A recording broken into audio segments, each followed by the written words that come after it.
ਅਗਲਾ ਲੇਖ ਹੈ, ਜੇ ਅਸੀਂ ਦੋਵੇਂ ਰੁੱਸ ਬੈਠੇ ਤਾਂ ਮਨਾਊ ਕੌਣ। ਅੱਜ ਕੱਲ੍ਹ ਦੇ ਤਣਾਅ ਭਰੇ ਮਾਹੌਲ ਵਿੱਚ ਜਿੱਥੇ cancer, blood pressure, heart attack, ਸ਼ੱਕਰ ਰੋਗ ਤੇ ਏਡਜ਼ ਵਰਗੇ ਰੋਗ ਕਰੋੜਾਂ ਜਵਾਨ ਜ਼ਿੰਦਗੀਆਂ ਹੜੱਪ ਕਰੀ ਜਾ ਰਹੇ ਨੇ, ਉੱਥੇ ਐਕਸੀਡੈਂਟ, ਕਤਲ ਤੇ ਹਾਦਸੇ ਵੀ ਕਈ ਲੱਖਾਂ ਕੀਮਤੀ ਜਾਨਾਂ ਹਜ਼ਮ ਕਰਦੇ ਜਾ ਰਹੇ ਨੇ। ਅਜਿਹੇ ਹਾਲਾਤ ਵਿੱਚ ਜੇ ਕੋਈ ਇਨਸਾਨ ਉਮਰ ਦੇ 90ਵੇਂ ਵਰ੍ਹੇ 'ਚ ਪੈਰ ਧਰੇ ਤਾਂ ਰੱਬ ਦੀ ਖਾਸ ਮਿਹਰਬਾਨੀ ਸਮਝੀ ਜਾ ਸਕਦੀ ਹੈ। ਅਸੀਂ ਸਾਰੇ ਲੰਮੀ ਉਮਰ ਭੋਗਣਾ ਚਾਹੁੰਦੇ ਹਾਂ, ਪਰ ਕੀ ਲੰਮੀ ਉਮਰ ਭੋਗ ਰਹੇ ਲੋਕਾਂ ਨੂੰ ਵੀ ਕਿਸੇ ਨੇ ਪੁੱਛ ਵੇਖਿਆ ਕਿ ਉਹ ਕੀ ਚਾਹੁੰਦੇ ਹਨ। ਮੈਂ ਛੋਟੀ ਜਿਹੀ ਸਾਂ ਜਦੋਂ ਇੱਕ ਦਿਨ ਸਾਡੇ ਘਰ ਮੇਰੇ ਪਾਪਾ ਜੀ ਪ੍ਰੋਫੈਸਰ ਪ੍ਰੀਤਮ ਸਿੰਘ ਨੂੰ ਮਿਲਣ ਭਗਤ ਪੂਰਨ ਸਿੰਘ ਜੀ ਪਿੰਗਲਵਾੜਾ ਅੰਮ੍ਰਿਤਸਰ ਵਾਲੇ ਆਏ। ਉਹ ਅੱਗੇ ਵੀ ਅਕਸਰ ਮਿਲਣ ਆਉਂਦੇ ਰਹਿੰਦੇ ਸਨ, ਪਰ ਉਸ ਦਿਨ ਉਹਨਾਂ ਦੇ ਨਾਲ ਇੱਕ ਬਜ਼ੁਰਗ ਸਨ ਜਿਹੜੇ ਦਿਮਾਗੀ ਪੱਖੋਂ ਕੁਝ ਠੀਕ ਨਹੀਂ ਸਨ ਤੇ ਬਿਨਾਂ ਕੁਝ ਬੋਲਿਆਂ ਬਸ ਚੁੱਪਚਾਪ ਇੱਕ ਕੋਨੇ 'ਚ ਬੈਠੇ ਰਹੇ। ਭਗਤ ਪੂਰਨ ਸਿੰਘ ਜੀ ਉਹਨਾਂ ਬਾਰੇ ਪਾਪਾ ਜੀ ਨਾਲ ਗੱਲਾਂ ਕਰਦੇ ਰਹੇ ਤੇ ਆਪਣੇ ਝੋਲੇ 'ਚੋਂ ਇੱਕ ਡਾਇਰੀ ਕੱਢ ਕੇ ਪਾਪਾ ਜੀ ਨੂੰ ਫੜਾ ਦਿੱਤੀ ਕਿ ਇਸ ਵਾਰੇ ਨੇ ਆਪਣੇ ਬਾਰੇ ਲਿਖਿਆ ਹੈ। ਬੜੀ ਦਰਦਨਾਕ ਕਹਾਣੀ ਹੈ। ਇਹਦੇ ਪੁੱਤਰਾਂ ਨੇ ਜਾਇਦਾਦ ਖਾਤਰ ਇਹਨੂੰ ਤੇ ਇਹਦੀ ਘਰਵਾਲੀ ਨੂੰ ਘਰੋਂ ਕੱਢ ਦਿੱਤਾ। ਜਦੋਂ ਇਹਦੀ ਘਰਵਾਲੀ ਦੀ ਮੌਤ ਹੋ ਗਈ ਤਾਂ ਇਹਦੇ ਦਿਮਾਗ 'ਤੇ ਅਸਰ ਪੈ ਗਿਆ ਤੇ ਇਹ ਵਿਚਾਰਾ ਭੁੱਖਾ ਭਾਣਾ ਗਲੀਆਂ 'ਚ ਰੁਲਦਾ ਰਿਹਾ। ਬਸ ਇੱਕ ਡਾਇਰੀ ਨੂੰ ਆਪਣੀ ਛਾਤੀ ਨਾਲ ਲਾ ਕੇ ਹੁਣ ਮੈਂ ਇਹਨੂੰ ਪਿੰਗਲਵਾੜੇ ਆਪਣੇ ਨਾਲ ਲਿਜਾ ਰਿਹਾ। ਡਾਇਰੀ ਫਰੋਲਦੇ ਪਾਪਾ ਜੀ ਨੇ ਇੱਕ ਸਫ਼ੇ 'ਤੇ ਲਿਖਿਆ ਪੜ੍ਹਿਆ, ਆਪਾਂ ਦੋਵੇਂ ਰੁੱਸ ਬੈਠੇ ਤਾਂ ਮਨਾਊ ਕੌਣ। ਡਾਇਰੀ ਪੜ੍ਹਦਿਆਂ ਪਾਪਾ ਜੀ ਦੀਆਂ ਅੱਖਾਂ ਨਮ ਹੋ ਗਈਆਂ। ਉਹ ਤਾਂ ਦੋਵੇਂ ਖਾਣਾ ਖਾ ਕੇ ਡਾਇਰੀ ਨਾਲ ਲੈ ਕੇ ਚਲੇ ਗਏ, ਪਰ ਪਾਪਾ ਜੀ ਮੇਰੇ ਨਾਲ ਕਈ ਵਾਰ ਉਸ ਡਾਇਰੀ ਦਾ ਜ਼ਿਕਰ ਕਰਦੇ ਰਹੇ। ਜਦੋਂ ਮੈਂ ਡਾਕਟਰੀ ਪੜ੍ਹਾਈ ਪਾਸ ਕੀਤੀ ਤਾਂ ਵੀ ਪਾਪਾ ਜੀ ਨੇ ਉਸ ਡਾਇਰੀ ਦਾ ਜ਼ਿਕਰ ਕੀਤਾ ਤੇ ਉਸ ਵਿਚਲੀਆਂ ਕੁਝ ਗੱਲਾਂ ਮੈਨੂੰ ਸੁਣਾਈਆਂ ਕਿ ਹੁਣ ਤੂੰ ਸਮਝਣ ਜੋਗੀ ਹੋ ਗਈ ਹੈ। ਬਜ਼ੁਰਗਾਂ ਦਾ ਖਾਸ ਧਿਆਨ ਰੱਖੀ। ਜਦੋਂ ਉਮਰ ਦੇ ਇਹ ਪੜਾਅ ਉੱਤੇ ਬੱਚੇ ਮਾਪਿਆਂ ਨੂੰ ਛੱਡ ਦੇਣ ਤਾਂ ਡਾਕਟਰੀ ਸਹਾਇਤਾ ਦੀ ਲੋੜ ਹੁੰਦੀ ਹੈ। ਜੇ ਕੋਈ ਅਜਿਹਾ ਲੋੜਵੰਦ ਬਜ਼ੁਰਗ ਤੇਰੇ ਨਜ਼ਰੀ ਪਏ ਤਾਂ ਮਦਦ ਜ਼ਰੂਰ ਕਰੇ। ਮੈਂ ਕੁਤੂਹਲਵਸ਼ ਪਾਪਾ ਜੀ ਨੂੰ ਡਾਇਰੀ ਵਿਚਲੀਆਂ ਗੱਲਾਂ ਪੁੱਛੀਆਂ ਤਾਂ ਉਹਨਾਂ ਕਿਹਾ ਕਿ ਕੁਝ ਕੁ ਪੰਨੇ ਜਿਹੜੇ ਉਹਨਾਂ ਪੜ੍ਹੇ ਸਨ ਉਹਨਾਂ ਬਾਰੇ ਦੱਸ ਸਕਦੇ ਸਨ। ਉਹਨਾਂ ਦੱਸਿਆ ਇੱਕ ਪੰਨੇ 'ਤੇ ਲਿਖਿਆ ਸੀ, ਅੱਜ ਮੇਰੇ ਵੱਡੇ ਪੁੱਤਰ ਮੇਰੀਆਂ ਅੱਖਾਂ ਦੇ ਤਾਰੇ ਨੇ ਮੇਰੀ ਉਸੇ ਪਿੱਠ ਉੱਤੇ ਧੱਕਾ ਮਾਰ ਕੇ ਮੈਨੂੰ ਘਰੋਂ ਬਾਹਰ ਕੱਢਿਆ ਜਿਸ ਉੱਤੇ ਬਿਠਾ ਕੇ ਮੈਨੂੰ ਸਕੂਲੋਂ ਘਰ ਲਿਆਇਆ ਕਰਦਾ ਸੀ ਤੇ ਘਰ ਤੱਕ ਆਉਂਦਿਆਂ ਮੇਰੀ ਪਿੱਠ ਥੱਕ ਕੇ ਚੂਰ ਹੋ ਚੁੱਕੀ ਹੁੰਦੀ ਸੀ ਤਾਂ ਮੇਰੀ ਸਵਰਨ ਮੇਰੀ ਪਿੱਠ ਨੂੰ ਹਲਕਾ ਹਲਕਾ ਦੱਬ ਕੇ ਮੈਨੂੰ ਮਿੱਠਾ ਉਲਾਂਭਾ ਦੇ ਦਿੰਦੀ ਸੀ ਕਿ ਜਿਹਨੂੰ ਪਿੱਠ ਉੱਤੇ ਬਿਠਾ ਕੇ ਰੋਜ਼ ਲਿਆਉਂਦੇ ਹੋ ਉਸੇ ਨੂੰ ਕਿ ਉਹ ਵੱਡਾ ਹੋ ਕੇ ਤੁਹਾਡੀ ਪਿੱਠ ਕੁੱਟਿਆ ਕਰੇਗਾ। ਮੈਨੂੰ ਕੀ ਪਤਾ ਸੀ ਮੈਂ ਇਸ ਧੱਕੇ ਵਾਸਤੇ ਆਪਣੇ ਪੁੱਤਰ ਨੂੰ ਢੋਂਦਾ ਰਿਹਾ ਸਾਂ। ਇੱਕ ਪੰਨੇ 'ਤੇ ਲਿਖਿਆ ਸੀ, ਅੱਜ ਮੇਰਾ ਸਭ ਤੋਂ ਛੋਟਾ ਪੁੱਤਰ ਜਿਹਨੂੰ ਸਵਰਨ ਬਚਪਨ 'ਚ ਆਪਣੀ ਰੋਟੀ ਵਿੱਚੋਂ ਵੀ ਆਪਣਾ ਹਿੱਸਾ ਬਾਕੀਆਂ ਤੋਂ ਲੁਕਾ ਕੇ ਆਪਣੀ ਗੋਦ 'ਚ ਬਿਠਾ ਕੇ ਖਵਾ ਦਿਆ ਕਰਦੀ ਸੀ, ਆਪਣੀ ਮਾਂ ਸਵਰਨ ਨੂੰ ਕਹਿ ਰਿਹਾ ਸੀ, ਤੁਸੀਂ ਆਪਣੀ ਰੋਟੀ ਦਾ ਆਪ ਬੰਦੋਬਸਤ ਕਰੋ, ਸਾਡੇ ਕੋਲੋਂ ਨਹੀਂ ਤੁਹਾਡੀਆਂ ਰੋਟੀਆਂ ਬਣਦੀਆਂ ਹੁਣ। ਵਿਹਲੇ ਬਹਿਣ ਨਾਲ ਕੋਈ ਕੰਮਕਾਰ ਕਰ ਲਓ। ਮੈਂ ਅੱਜ ਆਪਣੀ ਸਵਰਨ ਨੂੰ ਲੁੱਕ ਕੇ ਰੋਂਦਿਆਂ ਵੇਖਿਆ। ਪੂਰੀ ਹਿੰਮਤ ਜੁਟਾ ਕੇ ਵੀ ਮੈਂ ਉਹਦੇ ਹੰਝੂ ਨਹੀਂ ਪੂੰਝ ਸਕਿਆ। ਆਖਰ ਕੀ ਤਸੱਲੀ ਦਿੰਦਾ। ਆਖਰੀ ਪੰਨੇ 'ਤੇ ਲਿਖਿਆ ਸੀ, ਮੈਂ ਜਦੋਂ ਸਵਰਨ ਨੂੰ ਵਿਆਹ ਕੇ ਲਿਆਇਆ ਸੀ ਤਾਂ ਪਹਿਲੀ ਰਾਤ ਉਹਨੂੰ ਕਿਹਾ ਸੀ, ਇੱਕ ਗੱਲ ਪੱਲੇ ਬੰਨ੍ਹ ਲੈ, ਅਸੀਂ ਦੋਵੇਂ ਰੁੱਸ ਬੈਠੇ ਤਾਂ ਮਨਾਊ ਕੌਣ। ਇਹ ਗੱਲ ਅਸੀਂ ਸਾਰੀ ਜ਼ਿੰਦਗੀ ਪੁਗਾਈ ਤੇ ਬਹੁਤੀ ਦੇਰ ਲੜੇ ਹੀ ਨਹੀਂ ਤੇ ਕਦੇ ਕਦੇ ਗੁੱਸਾ ਗਿਲਾ ਅਗਲੇ ਦਿਨ ਤੱਕ ਲੈ ਕੇ ਨਹੀਂ ਗਏ। ਜਦੋਂ ਕੋਈ ਗੁੱਸੇ ਹੁੰਦਾ ਸੀ ਤਾਂ ਦੂਜਾ ਜਣਾ ਇਹੀ ਲਾਈਨ ਬੋਲ ਕੇ ਮਨਾ ਲੈਂਦਾ ਸੀ। ਅੱਜ ਸਵਰਨ ਮੈਨੂੰ ਇਕੱਲਿਆਂ ਛੱਡ ਕੇ ਹਮੇਸ਼ਾ ਲਈ ਤੁਰ ਗਈ ਹੈ। ਅੱਜ ਉਹਨੇ ਮੇਰੀ ਗੱਲ ਮੰਨੀ ਨਹੀਂ ਤੇ ਰੁੱਸ ਕੇ ਰੱਬ ਕੋਲ ਚਲੀ ਗਈ ਤੇ ਹੁਣ ਮੈਂ ਉਹਨੂੰ ਕਿਵੇਂ ਮਨਾਵਾਂ। ਇਹ ਤੋਂ ਅੱਗੇ ਡਾਇਰੀ ਖਾਲੀ ਸੀ। ਮੈਂ ਵੇਖਿਆ ਪਾਪਾ ਜੀ ਦਾ ਇਹ ਪੰਨਾ ਸੁਣਾਉਂਦਿਆਂ ਰੁੱਗ ਭਰ ਗਿਆ ਸੀ ਤੇ ਚੁੱਪ ਕਰ ਗਏ ਸੀ। ਮੈਨੂੰ ਪਤਾ ਹੀ ਨਹੀਂ ਸੀ ਲੱਗਿਆ ਕਦੋਂ ਮੇਰੇ ਹੰਝੂ ਆਪ ਗੱਲਾਂ ਉੱਤੋਂ ਵਗ ਤੁਰੇ ਸਨ। ਉਸ ਦਿਨ ਤੋਂ ਅੱਜ ਤੱਕ ਮੈਂ ਕਦੇ ਕਿਸੇ ਬਜ਼ੁਰਗ ਨੂੰ ਤਕਲੀਫ 'ਚ ਵੇਖ ਕੇ ਬਿਨਾਂ ਮਦਦ ਕੀਤਿਆਂ ਨਹੀਂ ਲੰਘੀ। ਇਹ ਤਾਂ ਹੋਇਆ ਮੇਰੀ ਜ਼ਿੰਦਗੀ ਵਿੱਚ ਵਾਪਰਿਆ ਇੱਕ ਕਿੱਸਾ, ਪਰ ਅੱਜ ਦੇ ਦਿਨ ਰੋਜ਼ ਅਖਬਾਰਾਂ 'ਚ ਇੰਨੇ ਬੱਚਿਆਂ ਵੱਲੋਂ ਮਾਪਿਆਂ ਨੂੰ ਘਰੋਂ ਕੱਢਦਿਆਂ ਲੋਕਾਂ ਨੇ ਪੜ੍ਹਿਆ ਹੋਣਾ। ਇਸ ਵੇਲੇ ਤੱਕ ਕਾਫੀ ਲੋਕ ਬੁਢੇਪੇ ਤੋਂ ਪਹਿਲਾਂ ਹੀ ਰੱਬ ਨੂੰ ਚੁੱਕ ਲੈਣ ਦੀ ਅਰਦਾਸ ਕਰਨ ਲੱਗ ਪਏ ਹਨ।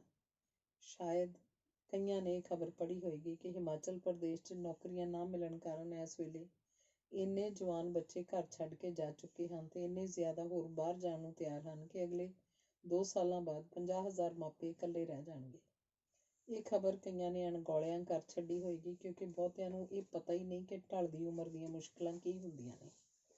ਜਿਉਂ ਹੀ ਜਵਾਨੀ ਦੀ ਦਹਿਲੀਜ਼ ਪਾਰ ਹੋ ਜਾਏ, ਸਰੀਰ ਅੰਦਰ ਹਾਰਮੋਨ ਘਟਣੇ ਸ਼ੁਰੂ ਹੋ ਜਾਂਦੇ ਨੇ ਤੇ ਛੇਤੀ ਥਕਾਵਟ ਹੋਣੀ ਸ਼ੁਰੂ ਹੋ ਜਾਂਦੀ ਹੈ। ਹਾਰਮੋਨ ਘਟਣ ਨਾਲ ਢਹਿੰਦੀ ਕਲਾ ਵੀ ਛੇਤੀ ਆਉਣੀ ਸ਼ੁਰੂ ਹੋ ਜਾਂਦੀ ਹੈ। ਹੱਡੀਆਂ ਵਿੱਚ ਕੈਲਸ਼ੀਅਮ ਘਟਣ ਕਾਰਨ ਹੱਡੀਆਂ ਨਿੱਕੀ ਜਿਹੀ ਸੱਟ ਤੋਂ ਬਾਅਦ ਹੀ ਟੁੱਟ ਜਾਂਦੀਆਂ ਹਨ। ਤੇ ਛੇਤੀ ਜੁੜਦੀਆਂ ਵੀ ਨਹੀਂ। ਹਮ ਉਮਰ ਬੰਦਿਆਂ ਤੇ ਦੋਸਤਾਂ ਦੀਆਂ ਹੁੰਦੀਆਂ ਮੌਤਾਂ ਦਿਲ ਦਹਿਲਾ ਦਿੰਦੀਆਂ ਹਨ ਤੇ ਨੌਕਰੀ ਛੁੱਟ ਜਾਣ ਕਾਰਨ ਮਾਲੀ ਪੱਖੋਂ ਮੰਦੀ ਹਾਲਤ ਵੀ ਬੰਦੇ ਨੂੰ ਮਾਰ ਛੱਡਦੀ ਹੈ। ਕਿਸਮਤ ਵਾਲਾ ਜੋੜਾ ਹੀ ਉਸ ਉਮਰ ਤੱਕ ਇਕੱਠਾ ਰਹਿੰਦਾ, ਨਹੀਂ ਤਾਂ ਆਮ ਤੌਰ ਉੱਤੇ ਰੱਬ ਇੱਕ ਜਣੇ ਨੂੰ ਆਪਣੇ ਕੋਲ ਛੇਤੀ ਬੁਲਾ ਲੈਂਦਾ।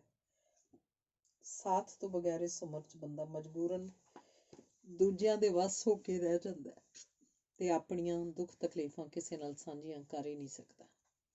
ਦਿਮਾਗ ਦੇ ਸੈੱਲ ਹੌਲੀ ਹੌਲੀ ਘੱਟ ਕੰਮ ਕਰਨਾ ਸ਼ੁਰੂ ਕਰ ਦਿੰਦੇ ਹਨ ਤੇ ਯਾਦਦਾਸ਼ਤ ਵੀ ਇਸ ਉਮਰ 'ਚ ਕਾਫੀ ਘੱਟ ਰਹਿ ਜਾਂਦੀ ਹੈ।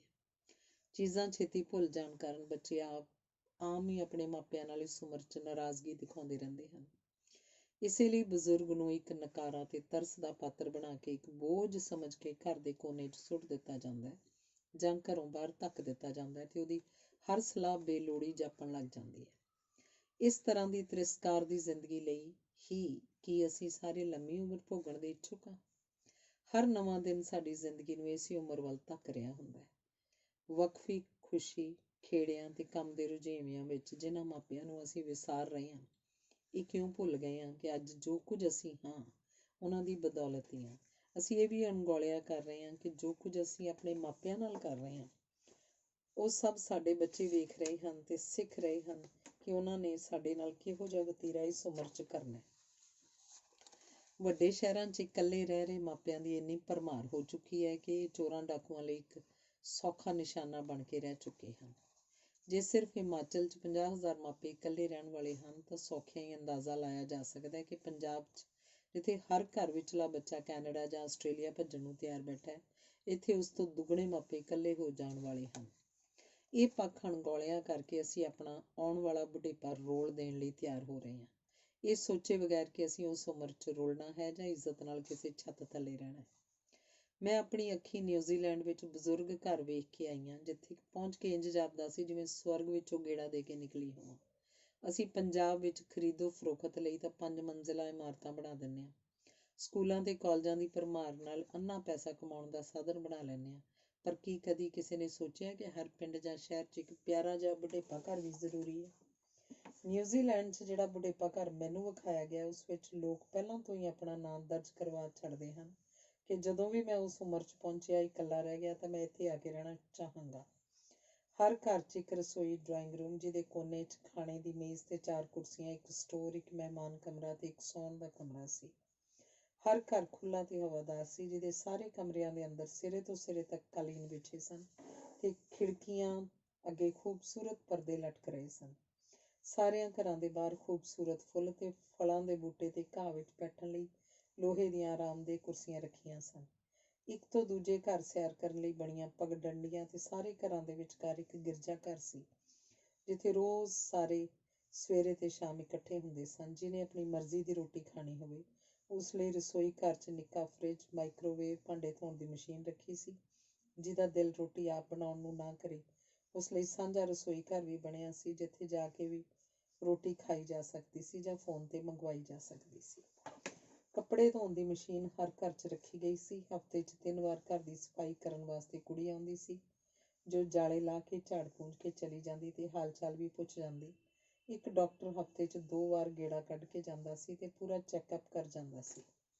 ਘਰ ਵਿੱਚ ਹਲਕੇ ਮਧੁਰ ਸੰਗੀਤ ਦੀ ਧੁਨ ਸਪੀਕਰ ਰਾਹੀਂ ਸਵੇਰੇ ਤੇ ਸ਼ਾਮ ਲਗਾਤਾਰ ਵੱਜਦੀ ਰਹਿੰਦੀ ਸੀ, ਜਿਹਨੂੰ ਆਪਣੀ ਮਰਜ਼ੀ ਨਾਲ ਬੰਦ ਵੀ ਕੀਤਾ ਜਾ ਸਕਦਾ ਸੀ। ਹਫ਼ਤੇ ਬਾਅਦ ਬਾਜ਼ਾਰ ਘੁਮਾ ਕੇ ਲਿਆਉਣ ਲਈ ਬੱਸ ਦਾ ਇੰਤਜ਼ਾਮ ਵੀ ਕੀਤਾ ਹੋਇਆ ਸੀ। ਜਦੋਂ ਕੋਈ ਬਜ਼ੁਰਗ ਰੱਬ ਨੂੰ ਪਿਆਰਾ ਹੋ ਜਾਂਦਾ ਸੀ ਤਾਂ ਉਹ ਘਰ ਅਗਲੇ ਉਡੀਕ ਕਰ ਰਹੇ ਬਜ਼ੁਰਗ ਨੂੰ ਮਿਲ ਜਾਂਦਾ ਸੀ।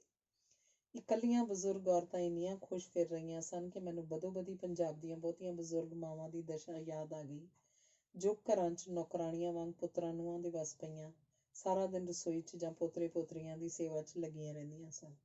ਉੱਥੇ ਹਰ ਘਰ 'ਚ ਕੰਧਾਂ ਉੱਤੇ ਹਰ ਇੱਕ ਦੇ ਆਪਣੇ ਆਪਣੇ ਬੱਚਿਆਂ ਦੀਆਂ ਤਸਵੀਰਾਂ ਲੱਗੀਆਂ ਸਨ ਜਿਨ੍ਹਾਂ ਦੀਆਂ ਯਾਦਾਂ ਉਹ ਆਪਣੇ ਨਾਲ ਸਮੋਈ ਬੈਠੇ ਸਨ।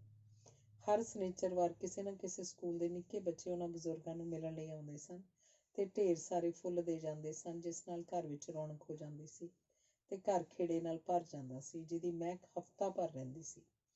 ਬਜ਼ੁਰਗ ਅਗਲੇ ਹਫ਼ਤੇ ਦੀ ਤਿਆਰੀ 'ਚ ਜੁਟ ਜਾਂਦੇ ਸਨ ਕਿ ਅਗਲੀ ਵਾਰ ਬੱਚਿਆਂ ਨੂੰ ਕੀ ਖਾਣ ਲਈ ਦੇਣ ਜਾਂ ਕੀ ਸੁਗਾਤ ਦੇਣ।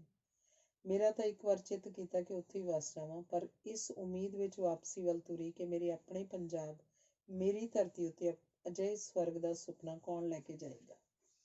ਹਰ ਸਰਪੰਚ ਆਪਣੇ ਪਿੰਡ 'ਚ ਇੱਕ ਅਜਿਹੇ ਨਿੱਕੇ ਜਿਹੇ ਸਵਰਗ ਦਾ ਸੁਪਨਾ ਵੇਖ ਸਕਦਾ ਹੈ ਤੇ ਹਰ ਸ਼ਹਿਰ ਵਿੱਚ ਵੀ ਅਜਿਹੀ ਨਿੱਕੀ ਜਿਹੀ ਪਿਆਰੀ ਥਾਂ ਬਣਾਈ ਜਾ ਸਕਦੀ ਹੈ, ਬਸ਼ਰਤੇ ਕਿ ਇਸ ਪੱਖ ਵੱਲ ਧਿਆਨ ਕੀਤਾ ਜਾਏ। ਹਰ NRI ਵੀਰ ਨੂੰ ਆਪਣੇ ਪਿੰਡ ਦੇ ਬਾਹਰ ਗੇਟ ਬਣਾਉਣ ਨਾਲੋਂ ਇੱਕ ਬੁਢੇਪਾ ਘਰ ਬਣਾਉਣ ਵੱਲ ਤਰਜੀਹ ਦੇਣੀ ਚਾਹੀਦੀ ਹੈ, ਜੋ ਉਹਦੇ ਆਪਣੇ ਬਜ਼ੁਰਗਾਂ ਦਾ ਨਾਮ ਵੀ ਅਮਰ ਕਰ ਦੇਵੇਗਾ ਤੇ ਲੱਖਾਂ ਹੋਰ ਬਜ਼ੁਰਗਾਂ ਮਾਪਿਆਂ ਦੀਆਂ ਦੁਆਵਾਂ ਵੀ ਮਿਲਦੀਆਂ ਰਹਿਣਗੀਆਂ। ਸਰਕਾਰ ਨੂੰ ਇਸ ਪੱਖ ਵੱਲ ਜ਼ਰੂਰ ਧਿਆਨ ਦੇਣਾ ਚਾਹੀਦਾ ਹੈ ਕਿ ਜੇ ਹਰ ਸ਼ਹਿਰ 'ਚ ਨਹੀਂ ਤਾਂ ਘੱਟੋ ਘੱਟ 2 ਸ਼ਹਿਰਾਂ ਲਈ ਇੱਕ ਖੂਬਸੂਰਤ ਬੁਢੇਪਾ ਘਰ ਜ਼ਰੂਰ ਬਣਾ ਦਿੱਤਾ ਜਾਏ। ਮੈਂ ਪੰਜਾਬ ਵਿਚਲੇ 2 ਬੁਢੇਪਾ ਘਰ ਵੇਖੇ ਹਨ, ਜਿੱਥੇ ਸਿੱਲ ਦੀਆਂ ਮਾਰੀਆਂ ਕੰਧਾਂ, ਖਿੜਕੀਆਂ ਤੇ ਟੁੱਟੇ ਸ਼ੀਸ਼ੇ ਤੇ ਇੱਕ ਹਨੇਰਾ ਕਮਰਾ, ਜਿਸ 'ਚ ਟੁੱਟੀ ਵਾਣ ਦੀ ਮੰਜੀ ਤੇ ਬਦਬੂਦਾਰ ਬਿਸਤਰ ਸੀ ਤੇ ਉਸ ਉੱਤੇ ਲੇਟੇ ਬਜ਼ੁਰਗ ਦੇ ਉੱਤੇ ਮੱਖੀਆਂ ਦਾ ਢੇਰ। ਇਸ ਤੋਂ ਇਲਾਵਾ ਤਰੱਕਿਆ ਹੋਇਆ ਗੁਸਲਖਾਨਾ, ਜਿਸ 'ਚ ਵੜਦਿਆਂ ਉਲਟੀ ਆਉਂਦੀ ਸੀ। ਇੱਕ ਪਲ ਆਪਣੇ ਆਪ ਨੂੰ ਅਜਿਹੀ ਥਾਂ ਉੱਤੇ ਰੱਖ ਕੇ ਸੋਚੀਏ ਕਿ ਕੀ ਅਸੀਂ ਆਪਣੇ ਲਈ ਬੁਢੇਪੇ 'ਚ ਇਹੋ ਜਿਹੀ ਜ਼ਿੰਦਗੀ ਚਾਹੁੰਦੇ ਹਾਂ? ਜਦੋਂ ਅਸੀਂ ਰੁੱਸੀਏ ਤਾਂ ਸਾਨੂੰ ਮਨਾਉਣ ਵਾਲਾ ਕੋਈ ਵੀ ਨਾ ਹੋਵੇ। ਸਾਡੇ ਮਾਪੇ ਤਾਂ ਹਰ ਦੁਆ ਨਾਲ ਇਹੀ ਕਹਿੰਦੇ ਰਹਿੰਦੇ ਹਨ, ਮਰਨੇ ਕੇ ਬਾਅਦ ਹਮ ਸਿਤਾਰੇ ਬਣ ਜਾਏਂਗੇ। जीते जी तो है ही, पर मरने के बाद भी काम आएंगे। कभी ऊपर देखोगे तो आपको नजर आएंगे, मांग लेना जो जी चाहे आपके लिए, फिर टूट जाएंगे।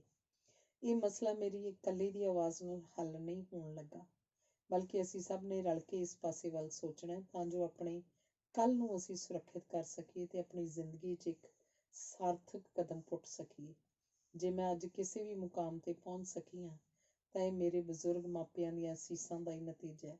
ਇਸੇ ਲਈ ਮੈਂ ਤਾਂ ਆਪਣੇ ਮਾਪਿਆਂ ਵੱਲੋਂ ਸੁਝਾਏ ਨੁਕਤੇ ਅਨੁਸਾਰ ਹੀ ਕਹਿੰਦੀ ਰਹਾਂਗੀ ਕਿ ਆਪਣੇ ਬਜ਼ੁਰਗਾਂ ਦਾ ਤੇ ਆਪਣੇ ਸਾਥੀ ਦਾ ਸਾਥ ਜਿੰਨੀ ਦੇਰ ਹੈ ਰੱਜ ਕੇ ਮਾਣੋ। ਹਰ ਪਲ ਦੇ ਵਿੱਚ ਜੋ ਜ਼ਿੰਦਗੀ ਹੈ ਉਹਨੂੰ ਪਛਾਣੋ ਤੇ ਰੱਜ ਕੇ ਜੀਓ, ਕਿਉਂਕਿ ਜੋ ਰਹਿੰਦੇ ਨੇ ਦਿਲ 'ਚ ਉਹ ਜੁਦਾ ਨਹੀਂ ਹੁੰਦੇ। ਕੁਝ ਅਹਿਸਾਸ ਲਫ਼ਜ਼ਾਂ ਵਿੱਚ ਬਿਆਨ ਨਹੀਂ ਹੁੰਦੇ। ਇੱਕ ਹਸਰਤ ਹੈ ਉਹਨਾਂ ਨੂੰ ਮਨਾਉਣ ਦੀ, ਉਹ ਇੰਨੇ ਚੰਗੇ ਨੇ ਕਿ ਖਫਾ ਨਹੀਂ ਹੁੰਦੇ। ਧੰਨਵਾਦ। ਅਗਲਾ ਲੇਖ ਹੈ ਇੱਕ ਹੋਰ ਮਿੱਠੀ ਯਾਦ।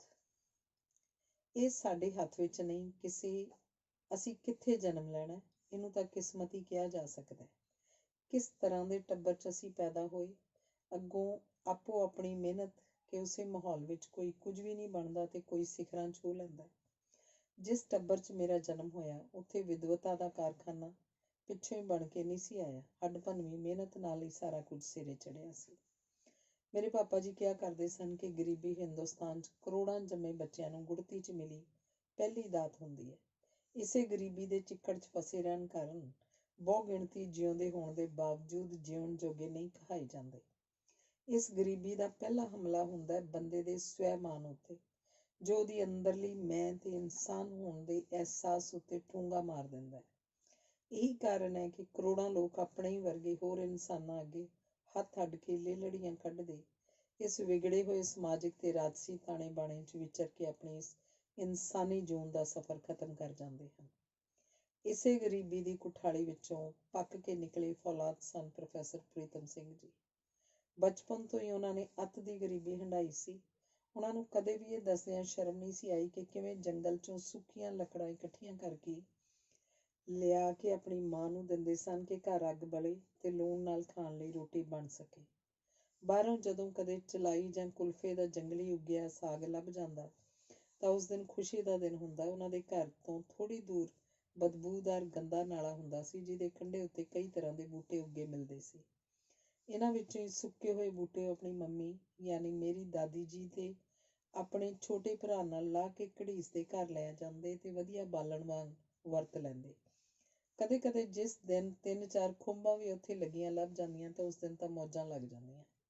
ਰੋਟੀ ਨਾਲ ਸਲੂਣਾ ਵੀ ਹੋ ਜਾਂਦਾ। ਜਿਸ ਦਿਨ ਇੱਕ ਅੱਧ ਹੀ ਖੁੰਬ ਲੱਭਦੀ ਤਾਂ ਉਹ ਚੰਨ ਦੀ ਰੋਸ਼ਨੀ ਵਿੱਚ ਦੂਰ ਤਾਈਂ ਹੋਰ ਖੁੰਬਾਂ ਲੱਭਣ ਲਈ ਫਿਰਦੇ ਰਹਿੰਦੇ। ਇੱਕ ਵਾਰ ਤਾਂ ਚਿੱਟੀ ਜਿਹੀ ਲਿਸ਼ਕਦੀ ਖੁੰਬ ਸਮਝ ਕੇ ਜਦੋਂ ਪਾਪਾ ਜੀ ਕੁੱਦ ਕੇ ਤੋੜਨ ਨੂੰ ਅੱਗੇ ਹੋਏ ਤਾਂ ਉੱਥੇ ਕੁਝ ਸਰਕਿਆ। ਉਹ ਸੱਪ ਸੀ। ਮਸਾਂ ਹੀ ਜਾਨ ਬਚੀ ਤੇ ਸਾਰੇ ਰੱਬ ਦਾ ਸ਼ੁਕਰਾਨਾ ਕਰਦੇ ਵਾਪਸ ਮੁੜੇ। ਗੁਰਦੁਆਰਾ ਸ਼ਹੀਦਗੰਜ ਲਾਹੌਰ ਵਿਖੇ ਤਾਂ ਪਾਪਾ ਜੀ ਆਮ ਹੀ ਰੋੜੀ ਕੁੱਟਣ ਦੀ ਸੇਵਾ ਕਰਨ ਜਾਇਆ ਕਰਦੇ ਸਨ। ਉੱਥੇ ਉਨੀ ਦੇਰ ਮੇਰੇ ਦਾਦੀ ਜੀ ਲੰਗਰ 'ਚ ਭਾਂਡੇ ਮਾਂਜਦੇ, ਰੋਟੀ ਪਕਾਉਂਦੇ, ਸੇਵਾ ਕਰਦੇ। ਰੋਜ਼ ਕਈ ਮੀਲ ਪੈਦਲ ਤੁਰ ਕੇ ਸਕੂਲ ਜਾ ਕੇ ਪੜ੍ਹਨ ਦੀ ਲਾਲਸਾ ਪੂਰੀ ਕਰਨ ਦੇ ਨਾਲ ਨਾਲ ਪਾਪਾ ਜੀ ਨੇ ਘਰ ਦਾ ਖਰਚ ਵੀ ਚੁੱਕਣ ਤੇ ਛੋਟੇ ਭੈਣ ਭਰਾ ਨੂੰ ਪੜ੍ਹਾਉਣ ਦਾ ਜ਼ਿੰਮਾ ਵੀ ਚੁੱਕਣ ਦੀ ਕੋਸ਼ਿਸ਼ ਕੀਤੀ।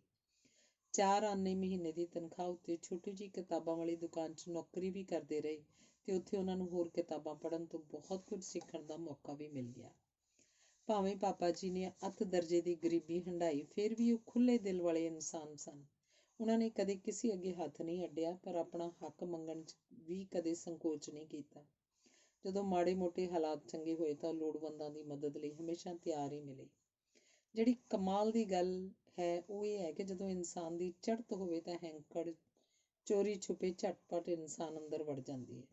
ਅਸ਼ਕੇ ਉਹਨਾਂ ਦੀ ਸ਼ਖਸੀਅਤ ਦੇ ਕਿ ਉਹਨਾਂ ਨੇ ਆਪਣੇ ਸਵੈਮਾਨ ਨੂੰ ਕਦੇ ਹੰਕਾਰ 'ਚ ਤਬਦੀਲ ਨਹੀਂ ਹੋਣ ਦਿੱਤਾ।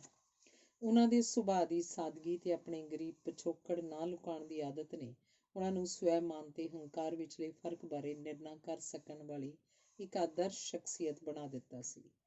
ਉਹ ਮੂੰਹ ਫੱਟ ਸਪਸ਼ਟਤਾ ਉੱਤੇ ਯਕੀਨ ਰੱਖਦੇ ਸਨ ਤੇ ਉੱਤੋਂ ਹੋਰ ਅੰਦਰੋਂ ਹੋਰ ਕਦੇ ਨਹੀਂ ਬਣੇ। ਮੇਰੇ ਪਾਪਾ ਜੀ ਨੂੰ ਇੱਕ ਵਾਰ ਸਕੂਲ ਜਾਂਦੇ ਹੋਏ ਰਸਤੇ 'ਚ ਡਿੱਗੀ ਇੱਕ ਨਿੱਕੀ ਜਿਹੀ ਹੱਥ ਜਿੱਡੀ ਅੰਗਰੇਜ਼ੀ 'ਚ ਲਿਖੀ ਕਿਤਾਬ ਮਿਲੀ। ਉਦੋਂ ਪਾਪਾ ਜੀ 6ਵੀਂ ਜਮਾਤ 'ਚ ਪੜ੍ਹਦੇ ਸਨ। ਉਸ ਕਿਤਾਬ ਦਾ ਸਿਰਲੇਖ ਸੀ ਹਾਊ ਟੂ ਥਿੰਕ। ਉਸੇ ਨੂੰ ਕਈ ਵਾਰ ਪੜ੍ਹ ਕੇ ਪਾਪਾ ਜੀ ਨੇ ਆਪਣੇ ਮਨ ਨੂੰ ਇਕਾਗਰ ਕਰਨਾ ਸਿੱਖ ਲਿਆ।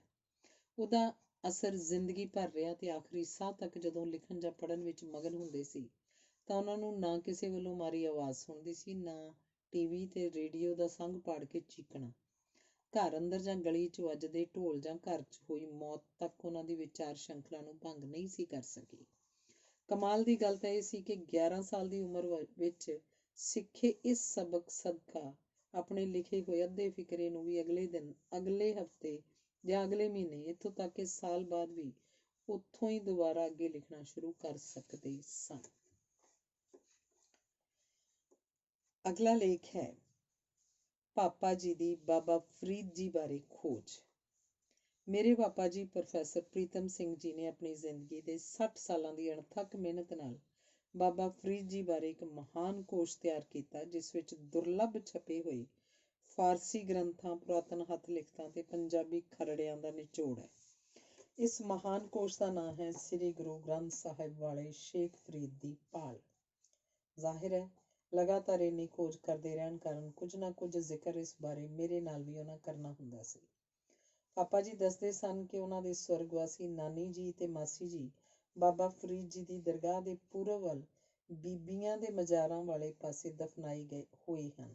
ਇਸੇ ਲਈ ਮੇਰੇ ਪਾਪਾ ਜੀ ਹਮੇਸ਼ਾ ਫਾਤਹੇ ਲਈ ਉਚੇਚਾ ਉੱਥੇ ਜਾਂਦੇ ਸਨ। ਹਜ਼ਰਤ ਸ਼ੇਖ ਫਰੀਦੁੱਦੀਨ ਮਸੂਦ ਗੰਜ ਸ਼ੱਕਰ ਦੇ ਦਰਬਾਰ ਵਿੱਚ ਸਵੇਰ ਅਵੇਰ ਹਾਜ਼ਰੀ ਭਰਨ ਤੇ ਕਾਫੀ ਚਿਰ ਉੱਥੇ ਬਿਤਾਉਣ ਦੇ ਮੌਕੇ ਪਾਪਾ ਜੀ ਨੂੰ ਮਿਲਦੇ ਰਹੇ ਹਨ। ਪਾਕਿਸਤਾਨ ਦੀ ਤਹਿਰੀਕ ਵੇਲੇ ਉਹਨਾਂ ਦਾ ਦਰਬਾਰ ਅੰਦਰ ਜਾਣ ਦਾ ਸਬੱਬ ਇਸ ਲਈ ਬਣਦਾ ਰਿਹਾ ਕਿ ਉਹਨਾਂ ਦੇ ਵਾਲਿਦ ਸਾਹਿਬ ਯਾਨੀ ਮੇਰੇ ਦਾਦਾ ਜੀ ਹਰ ਸ਼ੁੱਕਰਵਾਰ ਨੂੰ ਜ਼ਿਆਰਤ ਕਰਨ ਆਏ ਮੁਰੀਦਾਂ ਤੇ ਸ਼ਹਿਰ ਦੇ ਵਾਸੀਆਂ ਦੀ ਭੀੜ ਸਾਹਮਣੇ ਤਕਰੀਰ ਕਰਿਆ ਕਰਦੇ ਸਨ। ਇਸ ਤੋਂ ਇਲਾਵਾ ਬਸੀ ਸ਼ਰੀਫ ਦੇ ਮੀਆਂ ਅਲੀ ਅਹਿਮਦ ਸਾਹਿਬ ਵੀ ਦਿਨ ਰਾਤ ਦਰਗਾਹ ਵਿੱਚ ਹੀ ਬਿਤਾਇਆ ਕਰਦੇ ਸਨ ਤੇ ਪਾਪਾ ਜੀ ਨਿੱਤ ਉਹਨਾਂ ਦੀ ਹਾਜ਼ਰੀ ਭਰਿਆ ਕਰਦੇ ਸਨ। ਪਾਪਾ ਜੀ ਹਮੇਸ਼ਾ ਇਹੀ ਕਿਹਾ ਕਰਦੇ ਸਨ ਕਿ ਬਾਬਾ ਜੀ ਦੀ ਮਜ਼ਾਰ ਉੱਤੇ ਹਾਜ਼ਰੀ ਭਰਨ ਦਾ ਜੋ ਆਨੰਦ ਮਿਲਦਾ ਹੈ ਉਹ ਬਿਆਨ ਨਹੀਂ ਕੀਤਾ ਜਾ ਸਕਦਾ, ਸਿਰਫ ਮਹਿਸੂਸ ਹੀ ਕੀਤਾ ਜਾ ਸਕਦਾ ਹੈ। ਕਦੇ ਕਦਾਈ ਜਦੋਂ ਵੀ ਮੈਂ ਪਾਪਾ ਜੀ ਨੂੰ ਕਹਿ ਦਿੰਦੀ ਕਿ ਮੈਂ ਡਾਕਟਰੀ ਵਿਗਿਆਨ ਪੜ੍ਹ ਕੇ ਬਹੁਤ ਉੱਚੀ ਵਿੱਦਿਆ ਹਾਸਲ ਕਰ ਚੁੱਕੀ ਹਾਂ ਤਾਂ ਉਹਨਾਂ ਨੇ ਹਮੇਸ਼ਾ ਬਾਬਾ ਫਰੀਦ ਜੀ ਦੀ ਇਹ ਗੱਲ ਮੈਨੂੰ ਸੁਣਾਉਣੀ। ਬਾਬਾ ਫਰੀਦ ਜੀ ਨੇ ਆਯੋਜਨ ਦੇ ਇੱਕ ਬੰਦੇ ਨੂੰ ਸਪਸ਼ਟ ਕੀਤਾ ਸੀ ਕਿ ਜੇ ਇਲਮ ਦੀ ਪ੍ਰਾਪਤੀ ਕੇਵਲ ਵਾਦ ਵਿਵਾਦ ਖਾਤਰ ਕਰਨੀ ਹੈ ਤੈਨੂੰ ਦੂਰੋਂ ਸਲਾਮ ਹੈ। ਇਸ ਇਰਾਦੇ ਨਾਲ ਇਲਮ ਪੜ੍ਹਨਾ ਤੇ ਲੋਕਾਂ ਨੂੰ ਦੁਖੀ ਕਰਨਾ ਅਯੋਗ ਹੈ। ਇਹਦੇ ਉਲਟ ਜੇ ਇਲਮ ਅਮਲ ਦੀ ਖਾਤਰ ਹਾਸਲ ਕੀਤਾ ਜਾਂਦਾ ਹੈ ਤੇ ਲੋਕਾਂ ਦਾ ਭਲਾ ਹੁੰਦਾ ਹੈ ਤਾਂ ਜਿੰਨੇ ਉੱਤੇ ਅਮਲ ਹੋ ਸਕੇ ਓਨਾ ਇਲਮ ਕਾਫੀ ਹੁੰਦਾ ਹੈ। ਸ਼ਰੀਅਤ ਤੇ ਇਲਮ ਦਾ ਸਬੰਧ ਅਮਲ ਨਾਲ ਹੈ, ਲੋਕਾਂ ਨੂੰ ਦੁੱਖ ਦੇਣ ਨਾਲ ਨਹੀਂ। ਸਾਡੀ ਸੋਚ ਅਨੁਸਾਰ ਇਲਮ ਹਾਸਲ ਕਰਨ ਦਾ ਅਰਥ ਬਣ ਗਿਆ ਹੋਇਆ ਹੈ ਵੱਡੀ ਕਾਰ, ਵੱਡਾ ਸਾਰਾ ਘਰ, ਵੱਡਾ ਰੁਤਬਾ ਤੇ ਢੇਰ ਸਾਰਾ ਪੈਸਾ। ਪੜ੍ਹ ਲਿਖ ਕੇ ਉੱਚਾ ਰੁਤਬਾ ਹਾਸਲ ਕਰਦੇ ਸਾਰ ਦੂਜੇ ਨੂੰ ਨੀਵਾਂ ਜਤਾਉਣਾ ਅਸੀਂ ਆਪਣਾ ਹੱਕ ਸਮਝਣ ਲੱਗ ਪੈਂਦੇ ਹਾਂ ਤੇ ਗੁਸਤਾਖੀ ਸਾਡੇ ਹਰ ਸਾਹ ਨਾਲ ਜੁੜ ਜਾਂਦੀ ਹੈ। ਪਰ ਅਸਲੀਅਤ ਇਹ ਹੈ ਬੁਲੰਦੀ ਦੀ ਉਡਾਨ ਤੇ ਹੋ ਤਾਂ ਸਬਰ ਕਰੋ, ਪੰਛੀ ਦੱਸਦੇ ਨੇ ਅਸਮਾਨ 'ਚ ਠਿਕਾਣੇ ਨਹੀਂ ਹੁੰਦੇ। ਇੱਕ ਵਾਰ ਜ਼ਿਆਉਦੀਨ ਨਾਮ ਦਾ ਇੱਕ ਅਧਿਆਪਕ ਜੋ ਬਹੁਤ ਥੋੜੇ ਇਲਮਾਂ ਦਾ ਗਿਆਤਾ ਸੀ ਡਰਦਾ ਡਰਦਾ ਬਾਬਾ ਜੀ ਕੋਲ ਹਾਜ਼ਰ ਹੋਇਆ ਕਿ ਕੁਝ ਅਜਿਹਾ ਨਾ ਪੁੱਛ ਲਿਆ ਜਾਵੇ ਜਿਸ ਬਾਰੇ ਉਹਨੂੰ ਗਿਆਨ ਨਾ ਹੋਵੇ। ਬਾਬਾ ਜੀ ਨੂੰ ਅੰਤਰ-ਆਤਮੇ ਚਾਨਣ ਸੀ ਕਿ ਇਸ ਭਲੇ ਲੋਕ ਨੂੰ ਕੀ ਪਤਾ ਤੇ ਕੀ ਨਹੀਂ। ਸੋ ਉਹਨੂੰ ਸ਼ਰਮਿੰਦਾ ਹੋਣ ਤੋਂ ਬਚਾਉਣ ਲਈ ਉਹਨੂੰ ਇਹੀ ਪੁੱਛਿਆ ਜੋ ਉਹਨੂੰ ਆਉਂਦਾ ਸੀ। ਇਹ ਸਿੱਖਿਆ ਸੀ ਬਾਬਾ ਜੀ ਵੱਲੋਂ ਕਿ ਉਹੀ ਇਨਸਾਨ ਸਹੀ ਮਾਅਨਿਆਂ ਵਿੱਚ ਉੱਚਾ ਹੈ ਜੋ ਆਪਣੇ ਕੋਲ ਬੈਠੇ ਨੂੰ ਨੀਵੇਂਪਣ ਦਾ ਅਹਿਸਾਸ ਨਹੀਂ ਹੋਣ ਦਿੰਦਾ। ਥੱਲੇ ਹੋ ਜਾਣ ਜਾਂ ਨੀਵੇਂ ਹੋਣ ਦਾ ਮਤਲਬ ਇਹ ਕਦੇ ਨਹੀਂ ਹੁੰਦਾ ਕਿ ਗੋਡਿਆਂ ਪਰਨੇ ਝੁੱਕ ਕੇ ਧਰਤੀ ਚੁੰਮ ਲਈਏ, ਬਲਕਿ ਥੱਲੇ ਹੋ ਜਾਣ ਦਾ ਮਤਲਬ ਇਹ ਹੈ ਕਿ ਜਿਉਂ-ਜਿਉਂ ਨੀਵੇਂ ਹੁੰਦੇ ਜਾਈਏ ਤਿਉਂ-ਤਿਉਂ ਰੁਤਬਾ ਉੱਚਾ ਹੁੰਦਾ ਜਾਂਦਾ ਹੈ। ਆਪਣੇ ਮਨ ਅੰਦਰ ਝਾਤ ਮਾਰ ਲੈਣ ਵਾਲਾ ਮਨੁੱਖ ਆਪਣੇ ਅੰਦਰਲੇ ਵਿਕਾਰਾਂ ਬਾਰੇ ਜਾਣ ਲੈਂਦਾ ਤੇ ਉਹ ਹੰਕਾਰ ਨੂੰ ਆਪਣੇ ਮਨ ਅੰਦਰ ਵਸਾਉਂਦਾ ਨਹੀਂ। ਪਾਪਾ ਜੀ ਦਾ ਸਮਝਾਇਆ ਮੈਨੂੰ ਹੁਣ ਪ੍ਰਤੱਖ ਦਿਸਦਾ ਹੈ। ਅਸੀਂ ਆਪਣੇ ਗੁਰੂਆਂ ਦੀ ਕਹੀ ਹੋਈ ਗੱਲ ਨਹੀਂ ਮੰਨੀ ਤੇ ਹਰ ਵਹਿਮ ਭਰਮ ਹੁਣ ਤੱਕ ਪਾਲੀ ਬੈਠੇ ਹਾਂ ਤੇ ਨਾ ਹੀ ਅਸੀਂ ਬਾਬਾ ਫਰੀਦ ਜੀ ਦੀ ਕੋਈ ਸਿੱਖਿਆ ਮੰਨਣ ਨੂੰ ਤਿਆਰ ਹਾਂ। ਕਿਸੇ ਐਬ ਨੂੰ ਕੱਢਣ ਦੀ ਚਿੰਤਾ ਅਸੀਂ ਨਹੀਂ ਪਾਲਦੇ। ਸਿਰਫ ਆਪਣਾ ਨਾਂ ਚਮਕਾਉਣ ਤੇ ਪੈਸੇ ਦੀ ਹੋੜ ਉੱਚੇ ਅਹੁਦੇ ਨੂੰ ਹਾਸਲ ਕਰਨ ਤੇ ਦੂਜੇ ਨੂੰ ਦਰੜ ਕੇ ਅਗਾਂਹ ਲੰਘਣ ਨੂੰ ਅਸੀਂ ਜ਼ਿੰਦਗੀ ਦਾ ਨਾਂ ਦੇ ਦਿੱਤਾ ਹੈ। ਕਾਸ਼ ਜੇ ਇੰਨਾ ਕੋਈ ਗੁਰ ਸਮਝ ਲਿਆ ਜਾਏ ਕਿ ਦੋਨੋਂ ਪੈਰ ਵੀ ਵਾਰੋ ਵਾਰੀ ਅਗਾਂਹ ਪਿਛਾਂਹ ਹੁੰਦੇ ਹਨ ਪਰ ਇੱਕ ਦੂਜੇ ਨਾਲ ਵੈਰ ਨਹੀਂ ਪਾਲਦੇ। ਇੰਝ ਹੀ ਸਾਰੇ ਇਨਸਾਨ ਹਨ, ਕੋਈ ਅਗਾਂਹ ਕੋਈ ਪਿਛਾਂਹ, ਮੰਜ਼ਿਲ ਸਭ ਦੀ ਇੱਕੋ ਹੈ। ਮਿੱਟੀ 'ਚ ਮਿੱਟੀ ਹੋ ਜਾਣਾ, ਫਿਰ ਕਾਹਦਾ ਗੁਮਾਨ। ਅਗਲਾ ਲੇਖ ਹੈ ਲਿਖਣ ਪੜ੍ਹਨ ਦੀ ਚੇਟਕ ਲਾਉਣੀ।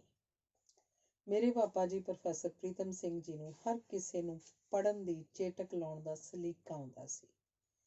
ਉਹਨਾਂ ਬੜੀ ਵਾਰ ਪੰਜਾਬੀ ਜਾਂ ਅੰਗਰੇਜ਼ੀ ਅਖਬਾਰ ਜਾਂ ਕਿਸੇ ਰਸਾਲੇ 'ਚ ਛਪੇ ਲੇਖ ਮੈਨੂੰ ਪੜ੍ਹਨ ਲਈ ਦੇਣੇ। ਮੈਨੂੰ ਸਿਰਫ ਡਾਕਟਰੀ ਰਸਾਲੇ ਪੜ੍ਹਨ ਦਾ ਸ਼ੌਕ ਸੀ, ਸੋ ਮੈਂ ਉੱਡਦੀ ਜੀ ਨਜ਼ਰ ਮਾਰਨੀ ਤੇ ਲੇਖ ਪਰਾਂ ਰੱਖ ਦੇਣਾ। ਪਾਪਾ ਜੀ ਨੂੰ ਪਤਾ ਸੀ ਕਿ ਮੈਂ ਲੇਖ ਪੂਰੀ ਤਰ੍ਹਾਂ ਪੜ੍ਹਦੀ ਨਹੀਂ, ਇਸੇ ਲਈ ਉਹਨਾਂ ਇੱਕ ਨਵੀਂ ਜੁਗਤ ਵਰਤੀ। ਇੱਕ ਦਿਨ ਪੰਜਾਬੀ ਅਖਬਾਰ 'ਚ ਛਪੇ ਇੱਕ ਲੇਖ ਨੂੰ ਮੇਰੇ ਅੱਗੇ ਧਰ ਕੇ ਕਹਿਣ ਲੱਗੇ, ਮੈਂ ਕੁਝ ਹੋਰ ਜ਼ਰੂਰੀ ਕੰਮ ਕਰ ਰਿਹਾ, ਰੋਟੀ ਖਾਂਦੇ ਹੋਏ ਜ਼ਰਾ ਇਸ ਵੱਲ ਧਿਆਨ ਕਰ ਲਈ। ਕੁਝ ਗਲਤੀਆਂ ਤਾਂ ਮੈਂ ਵੇਖ ਲਈਆਂ ਹਨ, ਬਾਕੀ ਟਾਈਪ ਜਾਂ ਪ੍ਰਿੰਟ 'ਚ ਹੋਈਆਂ ਗਲਤੀਆਂ ਹੇਠਾਂ ਲਾਈਨ ਮਾਰ ਦੇਈਂ ਤਾਂ ਜੋ ਮੇਰਾ ਕੰਮ ਸੌਖਾ ਹੋ ਜਾਏ।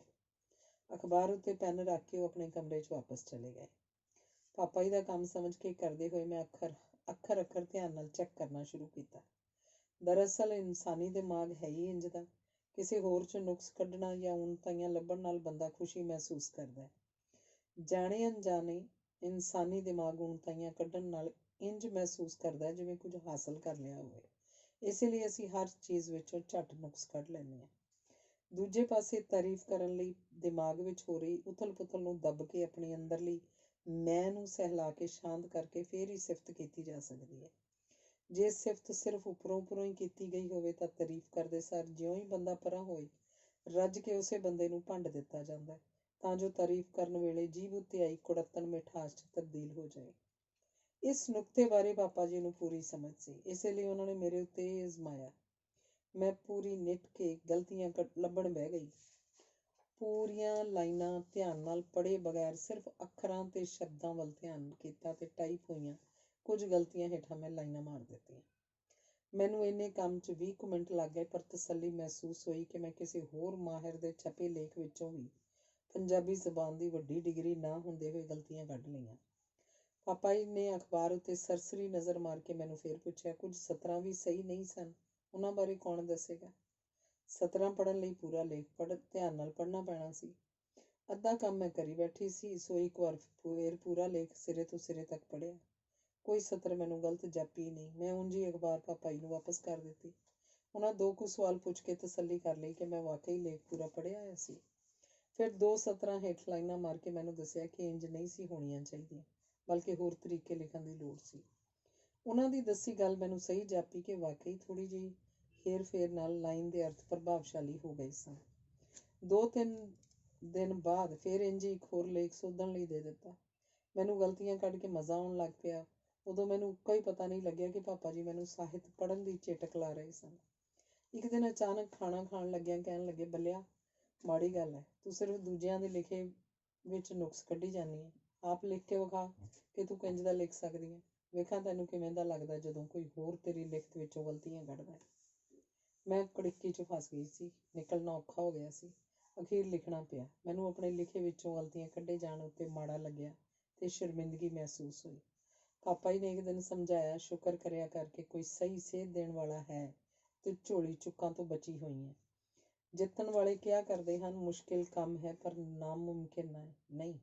ਉਹ ਹਰ ਔਖੇ ਕੰਮ ਵਿੱਚੋਂ ਲੰਘਣ ਲੱਗਿਆਂ ਉਸ ਪਿਛਲੇ ਪਿੱਛਾਂ ਖਿੱਚੂ ਤੱਤਾਂ ਤੋਂ ਬਚਦੇ ਹਨ, ਹੋਰ ਸੰਭਾਵਨਾਵਾਂ ਬਾਰੇ ਸੋਚਦੇ ਹਨ। ਜਿਹੜੇ ਹਾਰ ਕੇ ਦਿਲ ਛੱਡ ਕੇ ਬਹਿਣ ਵਾਲੇ ਹੁੰਦੇ ਹਨ, ਉਹਨਾਂ ਦਾ ਜਵਾਬ ਹੁੰਦਾ, ਹੋ ਸਕਦਾ ਹੈ ਕੰਮ ਹੋ ਜਾਏ, ਪਰ ਬਹੁਤ ਔਖਾ ਹੈ। ਉਹ ਕੰਮ ਵਿਚਲੀਆਂ ਮੁਸ਼ਕਿਲਾਂ ਬਾਰੇ ਹੀ ਸੋਚ ਕੇ ਦੁਖੀ ਹੁੰਦੇ ਰਹਿੰਦੇ ਹਨ ਤੇ ਕੰਮ ਪੂਰਾ ਕਰਨ ਦੀ ਹਿੰਮਤ ਨਹੀਂ ਰੱਖਦੇ। ਮੁਸ਼ਕਿਲ ਕੰਮ ਹੀ ਜ਼ਿੰਦਗੀ 'ਚ ਰੰਗ ਭਰਨ ਦਾ ਕੰਮ ਕਰਦੇ ਹਨ। ਬਿਲਕੁਲ ਇੰਝ ਹੀ ਸਾਡੀ ਜ਼ਿੰਦਗੀ ਵਿੱਚ ਕੁਝ ਲੋਕ ਸਬਕ ਸਿਖਾਉਣ ਆਉਂਦੇ ਹਨ ਤੇ ਕੋਈ ਰਾਹ ਦਸੇਰਾ ਬਣ ਕੇ ਇਹੀ ਤਾਂ ਬਾਅਦ ਵਿੱਚ ਤਜਰਬਾ ਖਵਾਉਂਦੇ ਹਨ। ਮੈਨੂੰ ਸਮਝ ਆ ਗਈ ਸੀ ਕਿ ਆਪਣੀ ਨੁਕਤਾਚੀਨੀ ਵੀ ਸਹਿਣੀ ਆਉਣੀ ਚਾਹੀਦੀ ਹੈ। ਜੇ ਕਿਸੇ ਨੇ ਕੰਮ ਹੀ ਨਹੀਂ ਕੀਤਾ ਤਾਂ ਉਹਦਾ ਵਿਰੋਧ ਕਾਹਦਾ? ਜੇ ਕੁਝ ਹਾਸਲ ਕੀਤਾ ਤਾਂ ਉਸ ਲਈ ਕਿਸੇ ਹੋਰ ਦੇ ਮਨ ਅੰਦਰ ਵਿਰੋਧ ਦਾ ਉੱਠਣਾ ਜ਼ਰੂਰੀ ਹੈ, ਕਿਉਂਕਿ ਉਹਦੇ ਮਨ ਅੰਦਰਲੇ ਵਲਵਲੇ ਦੀ ਵੀ ਨੁਕਤਾਚੀਨੀ ਕਰਨ ਨਾਲ ਹੀ ਸ਼ਾਂਤ ਹੋਣੇ ਹਨ। ਪਾਪਾ ਜੀ ਕਹਿਣ ਲੱਗੇ, ਬੱਲਿਆ ਆਪ ਹੀ ਵੇਖ। ਕੋਈ 1 ਰੁਪਏ ਜਾਂ 5 ਰੁਪਏ ਦਾ ਨੋਟ ਇੱਕ ਵਾਰੀ ਵੇਖ ਕੇ ਹੀ ਰੱਖ ਲੈਂਦਾ, ਪਰ 500 ਦਾ ਨੋਟ 5-6 ਵਾਰ ਘੋਖ ਕੇ ਪੂਰੀ ਪੜਤਾਲ ਕਰਕੇ ਰੱਖਿਆ ਜਾਂਦਾ ਹੈ। ਸਪਸ਼ਟ ਹੈ, ਜਿੰਨੀ ਵੱਧ ਕੀਮਤ ਓਨਾ ਵੱਧ ਧਿਆਨ ਖਿੱਚਿਆ ਜਾਣਾ। ਇੱਕ ਹੋਰ ਗੱਲ ਦਾ ਵੀ ਧਿਆਨ ਰੱਖੀ, ਜਦੋਂ ਕੋਈ ਸਮਝਣ ਲੱਗ ਪਵੇ ਕਿ ਉਹਨੂੰ ਕੋਈ ਢਾਹ ਨਹੀਂ ਸਕਦਾ ਤਾਂ ਪੂਰੀ ਕਾਇਨਾਤ ਉਹਦੀ ਹਉਮੈ ਨੂੰ ਢਾਉਣ ਵੱਲ ਲੱਗ ਜਾਂਦੀ ਹੈ। ਇਸੇ ਲਈ ਹਲੀਮੀ ਤੇ ਨਿਮਰਤਾ ਹੀ ਇਨਸਾਨ ਦੇ ਸਭ ਤੋਂ ਕੀਮਤੀ ਗਹਿਣੇ ਹੁੰਦੇ ਹਨ। ਆਪਣੇ ਅੰਦਰ ਦੀਆਂ ਖਾਮੀਆਂ ਲੱਭਣ ਲਈ ਆਤਮ ਪੜਚੋਲ ਕਰਨੀ ਆਉਣੀ ਚਾਹੀਦੀ ਹੈ ਤੇ ਦੂਜੇ ਵੱਲੋਂ ਕੱਢੀਆਂ ਉਣਤਾਈਆਂ ਸਹਿਣ ਲਈ ਵੀ ਸਹਿਣ ਸ਼ਕਤੀ ਵਧਾਉਣ ਦੀ ਲੋੜ ਹੈ। ਇੰਝ ਹੀ ਕੁਝ ਹਾਸਲ ਕੀਤਾ ਜਾ ਸਕਦਾ ਹੈ। ਗ੍ਰਹਿਣ ਕਰਨ ਵਾਲਾ ਨਿਮਰਤਾ ਨਾਲ ਹੇਠਾਂ ਬਹਿ ਕੇ ਵਧੀਆ ਤਰੀਕੇ ਗਿਆਨ ਗ੍ਰਹਿਣ ਕਰ ਸਕਦਾ ਹੈ। ਜਿਹਦੀ ਗ੍ਰਹਿਣ ਕਰਨ ਦੀ ਤਾਕਤ ਵੱਧ ਹੋਵੇ, ਉਹੀ ਬਾਅਦ ਵਿੱਚ ਗੁਰੂ ਜਾਂ ਕਾਮਯਾਬ ਉਸਤਾਦ ਬਣ ਸਕਦਾ ਹੈ। ਇਹੀ ਗੱਲ ਮੈਂ ਤਾਂ ਪੱਲੇ ਬੰਨ੍ਹ ਲਈ। ਇਸੇ ਲਈ ਅੱਜ ਵੀ ਮੈਂ ਨੁਕਤਾਚੀਨੀ ਕਰਨ ਵਾਲਿਆਂ ਦਾ ਸਵਾਗਤ ਕਰਦੀ ਹਾਂ, ਕਿਉਂਕਿ ਕਈਆਂ ਦੇ ਉਸਾਰੂ ਵਿਚਾਰ ਸਹੀ ਸੇਧ ਦੇਣ 'ਚ ਸਹਾਈ ਹੁੰਦੇ ਹਨ। ਕਈ ਸਾੜੇ ਦੇ ਮਾਰੇ ਲੋਕਾਂ ਵੱਲੋਂ ਕੱਢੇ ਗਏ ਨੁਕਸਾਂ ਦਾ ਵੀ ਸਵਾਦ ਰੱਖੀਦਾ ਤੇ ਖੁਸ਼ ਹੋ ਲਈਦਾ, ਕਿਉਂਕਿ ਭਾਵੇਂ ਕਿਸੇ ਤਰੀਕੇ ਹੀ ਸਹੀ, ਪਰ ਚਾਹੇ ਅਣਚਾਹੇ ਉਹ ਮਾਂ ਬੋਲੀ ਵਿੱਚ ਰਚਿਆ ਸਾਹਿਤ ਤਾਂ ਪੜ੍ਹਦੇ ਹੀ ਹਨ। ਜੋ ਮਾਂ ਬੋਲੀ ਨੂੰ ਪ੍ਰਫੁੱਲਤ ਕਰਨ ਲਈ ਲੋੜੀਂਦਾ ਹੈ, ਉਹਨਾਂ ਦਾ ਵੀ ਰੱਬ ਰਾਖਾ। ਧੰਨਵਾਦ। ਅਗਲਾ ਲੇਖ ਹੈ, ਰਿਸ਼ਤਾ ਡੂੰਘਾ ਕਰਨ ਦਾ ਢੰਗ। ਇੱਕ ਦਿਨ ਮੇਰੀ ਤੇ ਮੇਰੇ ਪਤੀ ਦੀ ਕਿਸੇ ਗੱਲ ਤੇ ਅਣਬਣ ਹੋ ਗਈ। ਗੁੱਸੇ 'ਚ ਮੈਂ ਸਵੇਰੇ ਨਾਸ਼ਤਾ ਬਣਾਏ ਬਗੈਰ ਹੀ ਹਸਪਤਾਲ ਚਲੀ ਗਈ। ਦੋਵਾਂ ਬੱਚਿਆਂ ਸੁਖਮਨੀ ਤੇ ਨਾਨਕ ਜੋਤ ਤੇ ਮੇਰੇ ਪਤੀ ਨੇ ਓੜ ਪੋੜ ਕਰਕੇ ਢਿੱਡ ਭਰਿਆ। ਮੈਂ ਭੁੱਖੇ ਢਿੱਡੀ ਡਿਊਟੀ ਗਈ ਸੀ। ਇਸ ਗੱਲ ਦੀ ਭਿਣਕ ਮੇਰੇ ਪਾਪਾ ਜੀ ਪ੍ਰੋਫੈਸਰ ਪ੍ਰੀਤਮ ਸਿੰਘ ਜੀ ਤੱਕ ਪਹੁੰਚ ਗਈ। ਸੁਖਮਨੀ ਨੂੰ ਆਪ ਬ੍ਰੈਡ ਗਰਮ ਕਰਨੀ ਪਈ ਤੇ ਦੁੱਧ ਵੀ ਉਬਾਲਣਾ ਪਿਆ। ਸੋ ਉਹਨੇ ਬੜੇ ਫਖਰ ਨਾਲ ਆਪਣੇ ਨਾਨਾ ਜੀ ਨੂੰ ਇਹ ਸਭ ਸੁਣਾਇਆ ਕਿ ਹੁਣ ਉਹ ਆਪ ਕੰਮ ਕਰਨ ਯੋਗ ਹੋ ਗਈ ਹੈ। ਸ਼ਾਮ ਨੂੰ ਜਦੋਂ ਪਾਪਾ ਜੀ ਦਾ ਹਾਲ ਚਾਲ ਪੁੱਛਣ ਮੈਂ ਉਹਨਾਂ ਘਰ ਗਈ ਤਾਂ ਉਹਨਾਂ ਨੇ ਘੁਮਾ ਫਿਰਾ ਕੇ ਗੱਲ ਸ਼ੁਰੂ ਕੀਤੀ। ਕਹਿਣ ਲੱਗੇ, ਮੇਰੇ ਕਮਰੇ 'ਚ ਇੱਕ ਕਿਤਾਬ ਪਈ ਹੈ, ਉਸ ਵਿੱਚ 2 ਸਤਰਾਂ ਹੇਠਾਂ ਮੈਂ ਪੈਨਸਿਲ ਨਾਲ ਲਾਈਨ ਮਾਰੀ ਹੈ, ਜ਼ਰਾ ਪੜ੍ਹ ਕੇ ਦੱਸ ਖਾਂ। ਮੈਂ ਕਮਰੇ 'ਚ ਗਈ ਤਾਂ ਉੱਥੇ 2 ਸਤਰਾਂ 'ਚ ਲਿਖਿਆ ਸੀ, ਕੌਣ ਮੁਸੀਬਤ में किसी का साथ देता है ये दोस्त, आग लगती है तो पत्ते भी हवा देते हैं। ਮੈਨੂੰ ਇਹ ਸਤਰਾਂ ਬੜੀਆਂ ਚੰਗੀਆਂ ਲੱਗੀਆਂ। ਮੈਂ ਵਾਪਸ ਆਈ ਤਾਂ ਪਾਪਾ ਜੀ ਨੂੰ ਪੁੱਛਿਆ, ਸਹੀ ਲੱਗਦੀਆਂ ਨੇ? ਮੈਂ ਹਾਮੀ ਭਰੀ ਕਿ ਸਭ ਸਹੀ ਹੈ। ਕਿਸੇ ਦੀ ਮੁਸੀਬਤ ਵੇਲੇ ਤਾਂ ਕੋਈ ਵਿਰਲਾ ਹੀ ਬੋੜਦਾ, ਜ਼ਿਆਦਾਤਰ ਤਾਂ ਤਮਾਸ਼ਬੀਨ ਹੀ ਹੁੰਦੇ ਹਨ। ਪਾਪਾ ਜੀ ਕਹਿਣ ਲੱਗੇ, ਇਹਦਾ ਮਤਲਬ ਇਹ ਹੋਇਆ ਕਿ ਜੇ ਕਿਸੇ ਨੂੰ ਲੋੜ ਸਮੇਂ ਯਾਦ ਕਰਨਾ ਹੈ ਤਾਂ ਪਹਿਲਾ ਨੰਬਰ ਕਿਸੇ ਆਪਣੇ ਦਾ ਹੀ ਆਏਗਾ। ਕਿਸੇ ਹੋਰ ਅੱਗੇ ਦੁੱਖ ਫਰੋਲਣ ਦਾ ਕੋਈ ਫਾਇਦਾ ਨਹੀਂ। ਜਿਹਨੂੰ ਤੁਹਾਡੇ ਨਾਲ ਪਿਆਰ ਹੈ, ਉਹਨੂੰ ਦੁੱਖ ਦੱਸਣ ਦੀ ਲੋੜ ਨਹੀਂ। ਉਹ ਆਪਣੇ ਆਪ ਤੁਹਾਨੂੰ ਦੱਸੇ ਬਗੈਰ ਤੁਹਾਡਾ ਕੰਮ ਕਰੇਗਾ ਤੇ ਤੁਹਾਡਾ ਦੁੱਖ ਸਮਝ ਜਾਏਗਾ। ਜਿਹਨੂੰ ਤੁਹਾਡੇ ਨਾਲ ਕੋਈ ਮਤਲਬ ਨਹੀਂ, ਉਹ ਤੁਹਾਡੇ ਦੁੱਖ ਨੂੰ ਮਹਿਸੂਸ ਨਹੀਂ ਕਰ ਸਕਣ ਲੱਗਿਆ, ਭਾਵੇਂ ਦਿਨ ਭਰ ਉਸ ਅੱਗੇ ਦੁੱਖੜੇ ਫਰੋਲਦੇ ਰਹੋ। ਮੈਂ ਚਾਹ ਪਾਣੀ ਪੁੱਛਿਆ। ਕਹਿਣ ਲੱਗੇ, ਜ਼ਰੂਰ, ਦੁੱਧ ਪੀਵਾਂਗੇ ਤੇ ਉਹ ਵੀ ਇਕੱਠੇ। ਮੈਨੂੰ ਪਤਾ ਤੂੰ ਸਵੇਰ ਦੀ ਭੁੱਖੀ ਹੈ। ਮੈਨੂੰ ਸਮਝ ਆ ਗਈ ਕਿ ਪਾਪਾ ਜੀ ਗੱਲ ਕਿੱਧਰ ਨੂੰ ਮੋੜਨ ਲੱਗੇ ਹਨ। ਉਹਨਾਂ ਪੁੱਛਿਆ, ਭਲਾ ਦੱਸ ਖਾਂ, ਤੂੰ ਤਾਂ ਮਨੋਵਿਗਿਆਨ ਬਾਰੇ ਲਿਖਦੀ ਰਹਿੰਦੀ ਹੈ। ਕਿਹੜੇ 3 ਜਾਦੂਈ ਸ਼ਬਦ ਹਨ ਜੋ ਸਾਰੇ ਗਿਲੇ ਸ਼ਿਕਵੇ ਖਤਮ ਕਰਕੇ ਜ਼ਿੰਦਗੀ 'ਚ ਨਵੀਂ ਸਫੂਰਤੀ ਭਰ ਦਿੰਦੇ ਹਨ? ਮੈਂ ਮੁਸਕਰਾ ਪਈ ਤੇ ਬੋਲੀ, ਇਹ ਕੀ ਔਖਾ ਹੈ? ਦੁਨੀਆ ਭਰ 'ਚ ਇਹੋ 3 ਸ਼ਬਦ ਵਰਤੇ ਜਾ ਰਹੇ ਹਨ, ਪਰ ਹਰ ਵੇਲੇ ਅਸਰ ਨਹੀਂ ਕਰਦੇ, ਕਦੇ ਕਦੇ ਬੇਮਾਇਨੇ ਜਾਪਦੇ ਹਨ। ਬੋਲ ਤਾਂ ਸਹੀ, ਕਿਹੜੇ ਹਨ? ਪਾਪਾ ਜੀ ਨੇ ਫਿਰ ਵਿੱਚੋਂ ਟੋਕਿਆ। ਮੈਂ ਕਿਹਾ, ਮੈਨੂੰ ਪਤਾ ਤੁਸੀਂ ਆਈ ਲਵ ਯੂ ਬਾਰੇ ਪੁੱਛ ਰਹੇ ਹੋ। ਉੱਕਾ ਹੀ ਨਹੀਂ, ਪਾਪਾ ਜੀ ਨੇ ਕਿਹਾ, ਤੂੰ ਫੇਰ ਹਾਲੇ ਪੜ੍ਹਿਆ ਮਨੋਵਿਗਿਆਨ ਪੂਰੀ ਤਰ੍ਹਾਂ ਲਾਗੂ ਨਹੀਂ ਕਰ ਸਕੀ। ਤੇਰੇ ਦੱਸੇ 3 ਸ਼ਬਦ ਤਾਂ ਵਾਕਈ ਕਦੇ ਕਦੇ ਖਾਣਾ ਪੂਰਤੀ ਕਰਨ ਲਈ ਵਰਤੇ ਜਾਂਦੇ ਹਨ ਤੇ ਕਦੇ ਬਿਨਾਂ ਮਤਲਬ ਵਕਤ ਟਪਾਉਣ ਲਈ ਵੀ। ਅਸਲ 3 ਸ਼ਬਦ ਜੋ ਜ਼ਿੰਦਗੀ ਨੂੰ ਦੁਬਾਰਾ ਲੀਹ ਤੇ ਲੈ ਆਉਂਦੇ ਹਨ ਤੇ ਵੱਡੇ ਤੋਂ ਵੱਡੇ ਝਗੜੇ ਨੂੰ ਵੀ ਉੱਕਾ ਹੀ ਖਤਮ ਕਰ ਦਿੰਦੇ ਹਨ, ਉਹ ਹਨ ਮੇਰੀ ਗਲਤੀ ਸੀ। ਮੈਂ ਇਹ 3 ਸ਼ਬਦਾਂ ਨੂੰ ਮਨ 'ਚ ਡੂੰਘਾ ਘੋਖਿਆ। ਮੇਰੇ ਕੁਝ ਕਹਿਣ ਤੋਂ ਪਹਿਲਾਂ ਹੀ ਫੇਰ ਬੋਲ ਪਏ, ਬੱਲਿਆ ਘਰ 'ਚ ਝਗੜੇ ਹੋਣੇ ਆਮ ਜੀ ਗੱਲ ਹੈ। ਇਹਨਾਂ ਨੂੰ ਬਹੁਤ ਵਧਾਉਣ ਨਾਲ ਲੋੜੋਂ ਵੱਧ ਖਿੱਚੇ ਰਬੜ ਵਾਂਗ ਇਹ ਵੀ ਟੁੱਟ ਜਾਂਦੇ ਹਨ। ਇਹ 3 ਸ਼ਬਦ ਕਦੇ ਵਰਤ ਕੇ ਵੇਖੀ, ਕੀ ਕਰਾਮਾਤ ਵਾਪਰਦੀ ਹੈ। ਅੰਦਰਲੀ ਹਉਮੈ ਥੋੜ੍ਹੀ ਹੇਠਾਂ ਨੂੰ ਆ ਜਾਂਦੀ ਹੈ। ਜਿੰਨੀ ਮਰਜ਼ੀ ਰਿਸ਼ਤੇ ਵਿੱਚ ਫਿੱਕ ਪੈ ਗਈ ਹੋਵੇ, ਉਹਨਾਂ ਨੂੰ ਕਹਿਣ ਨਾਲ ਰਿਸ਼ਤਾ ਦੁਬਾਰਾ ਗੂੜਾ ਕੀਤਾ ਜਾ ਸਕਦਾ ਹੈ। ਬਾਤ ਦਾ ਕੀ ਪਤਾ, ਹੁਣੇ ਅਜ਼ਮਾ ਕੇ ਵੇਖ ਕੀ ਹੁੰਦਾ। ਜੇ ਦਿਲੋਂ ਕਹੇ ਜਾਣ ਤਾਂ ਸਾਹਮਣੇ ਖੜਾ ਬੰਦਾ ਬਦੋ-ਬਦੀ ਇਹੀ ਸ਼ਬਦ ਤੁਹਾਨੂੰ ਵੀ ਕਹਿਣ ਤੇ ਮਜਬੂਰ ਹੋ ਜਾਏਗਾ। ਉਸ ਦਿਨ ਮੈਂ ਇਹ ਸ਼ਬਦ ਬੋਲ ਕੇ ਕਰਾਮਾਤ ਵਾਪਰੀ ਵੇਖੀ। ਮਨੋਵਿਗਿਆਨ ਪੜ੍ਹਨ ਤੇ ਲਾਗੂ ਕਰਨ ਵਿੱਚ ਕੀ ਫਰਕ ਹੁੰਦਾ ਹੈ, ਇਹ ਵੀ ਮੈਂ ਮਹਿਸੂਸ ਕੀਤਾ। ਇਹੋ ਜਿਹੇ ਜ਼ਿੰਦਗੀ ਨੂੰ ਖੁਸ਼ਗਵਾਰ ਬਣਾਉਣ ਦੇ ਨੁਕਤੇ ਪੜ੍ਹ ਕੇ ਪਾਸੇ ਰੱਖਣ ਦੀ ਲੋੜ ਨਹੀਂ ਹੁੰਦੀ, ਬਲਕਿ ਅਜ਼ਮਾ ਕੇ ਵੇਖਣੇ ਚਾਹੀਦੇ ਹਨ। ਵਰਤਣ ਵਾਲਾ ਹੀ ਦੱਸ ਸਕੇਗਾ ਕਿ ਆਈ ਲਵ ਯੂ ਨਾਲੋਂ ਮੇਰੀ ਗਲਤੀ ਸੀ ਕਹਿਣ ਵਿੱਚ ਕੀ ਵੱਧ ਅਸਰਦਾਰ ਸਾਬਤ ਹੋਇਆ ਸੀ।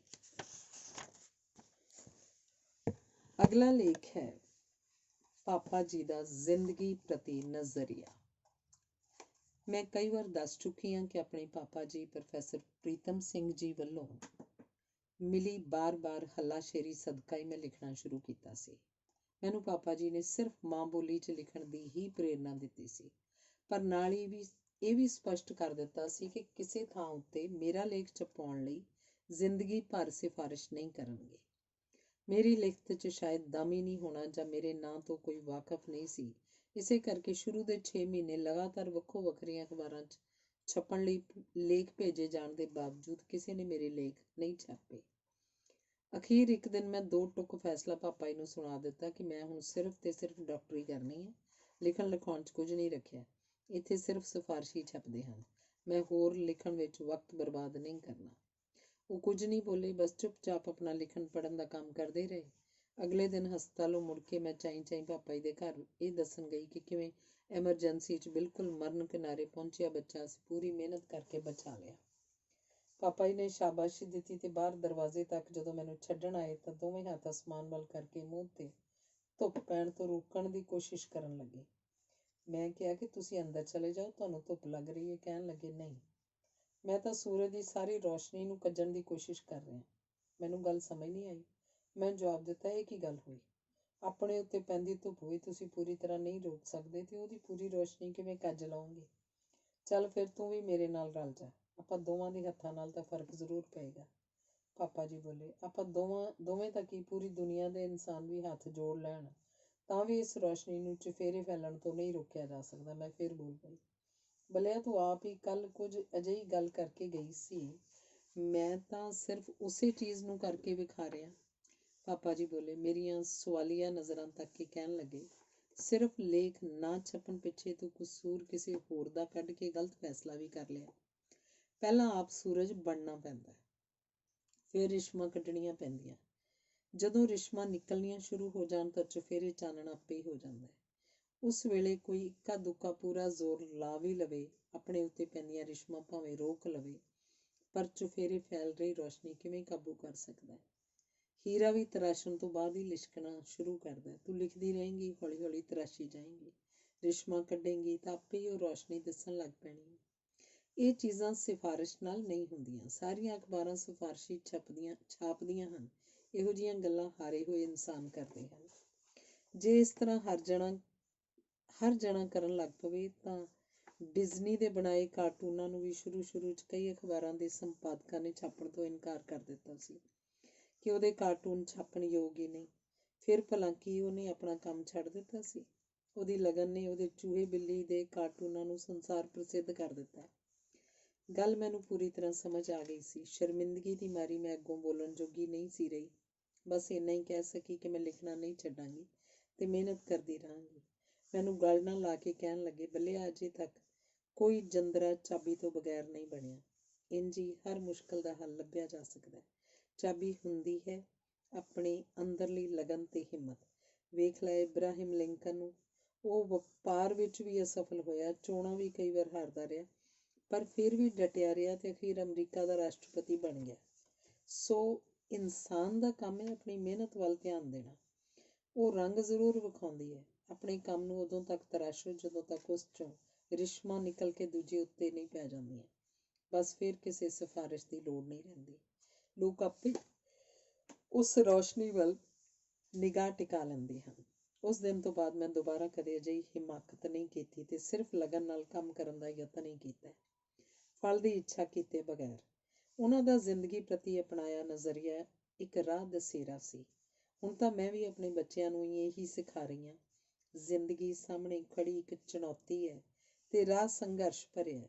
ਜੇ ਇਹਨਾਂ ਦੋਨਾਂ ਵਿੱਚੋਂ ਸਾਨੂੰ ਕੁਝ ਵੀ ਹਾਸਲ ਨਹੀਂ ਤਾਂ ਇਹ ਜ਼ਿੰਦਗੀ ਹੀ ਨਹੀਂ ਕਹੀ ਜਾ ਸਕਦੀ।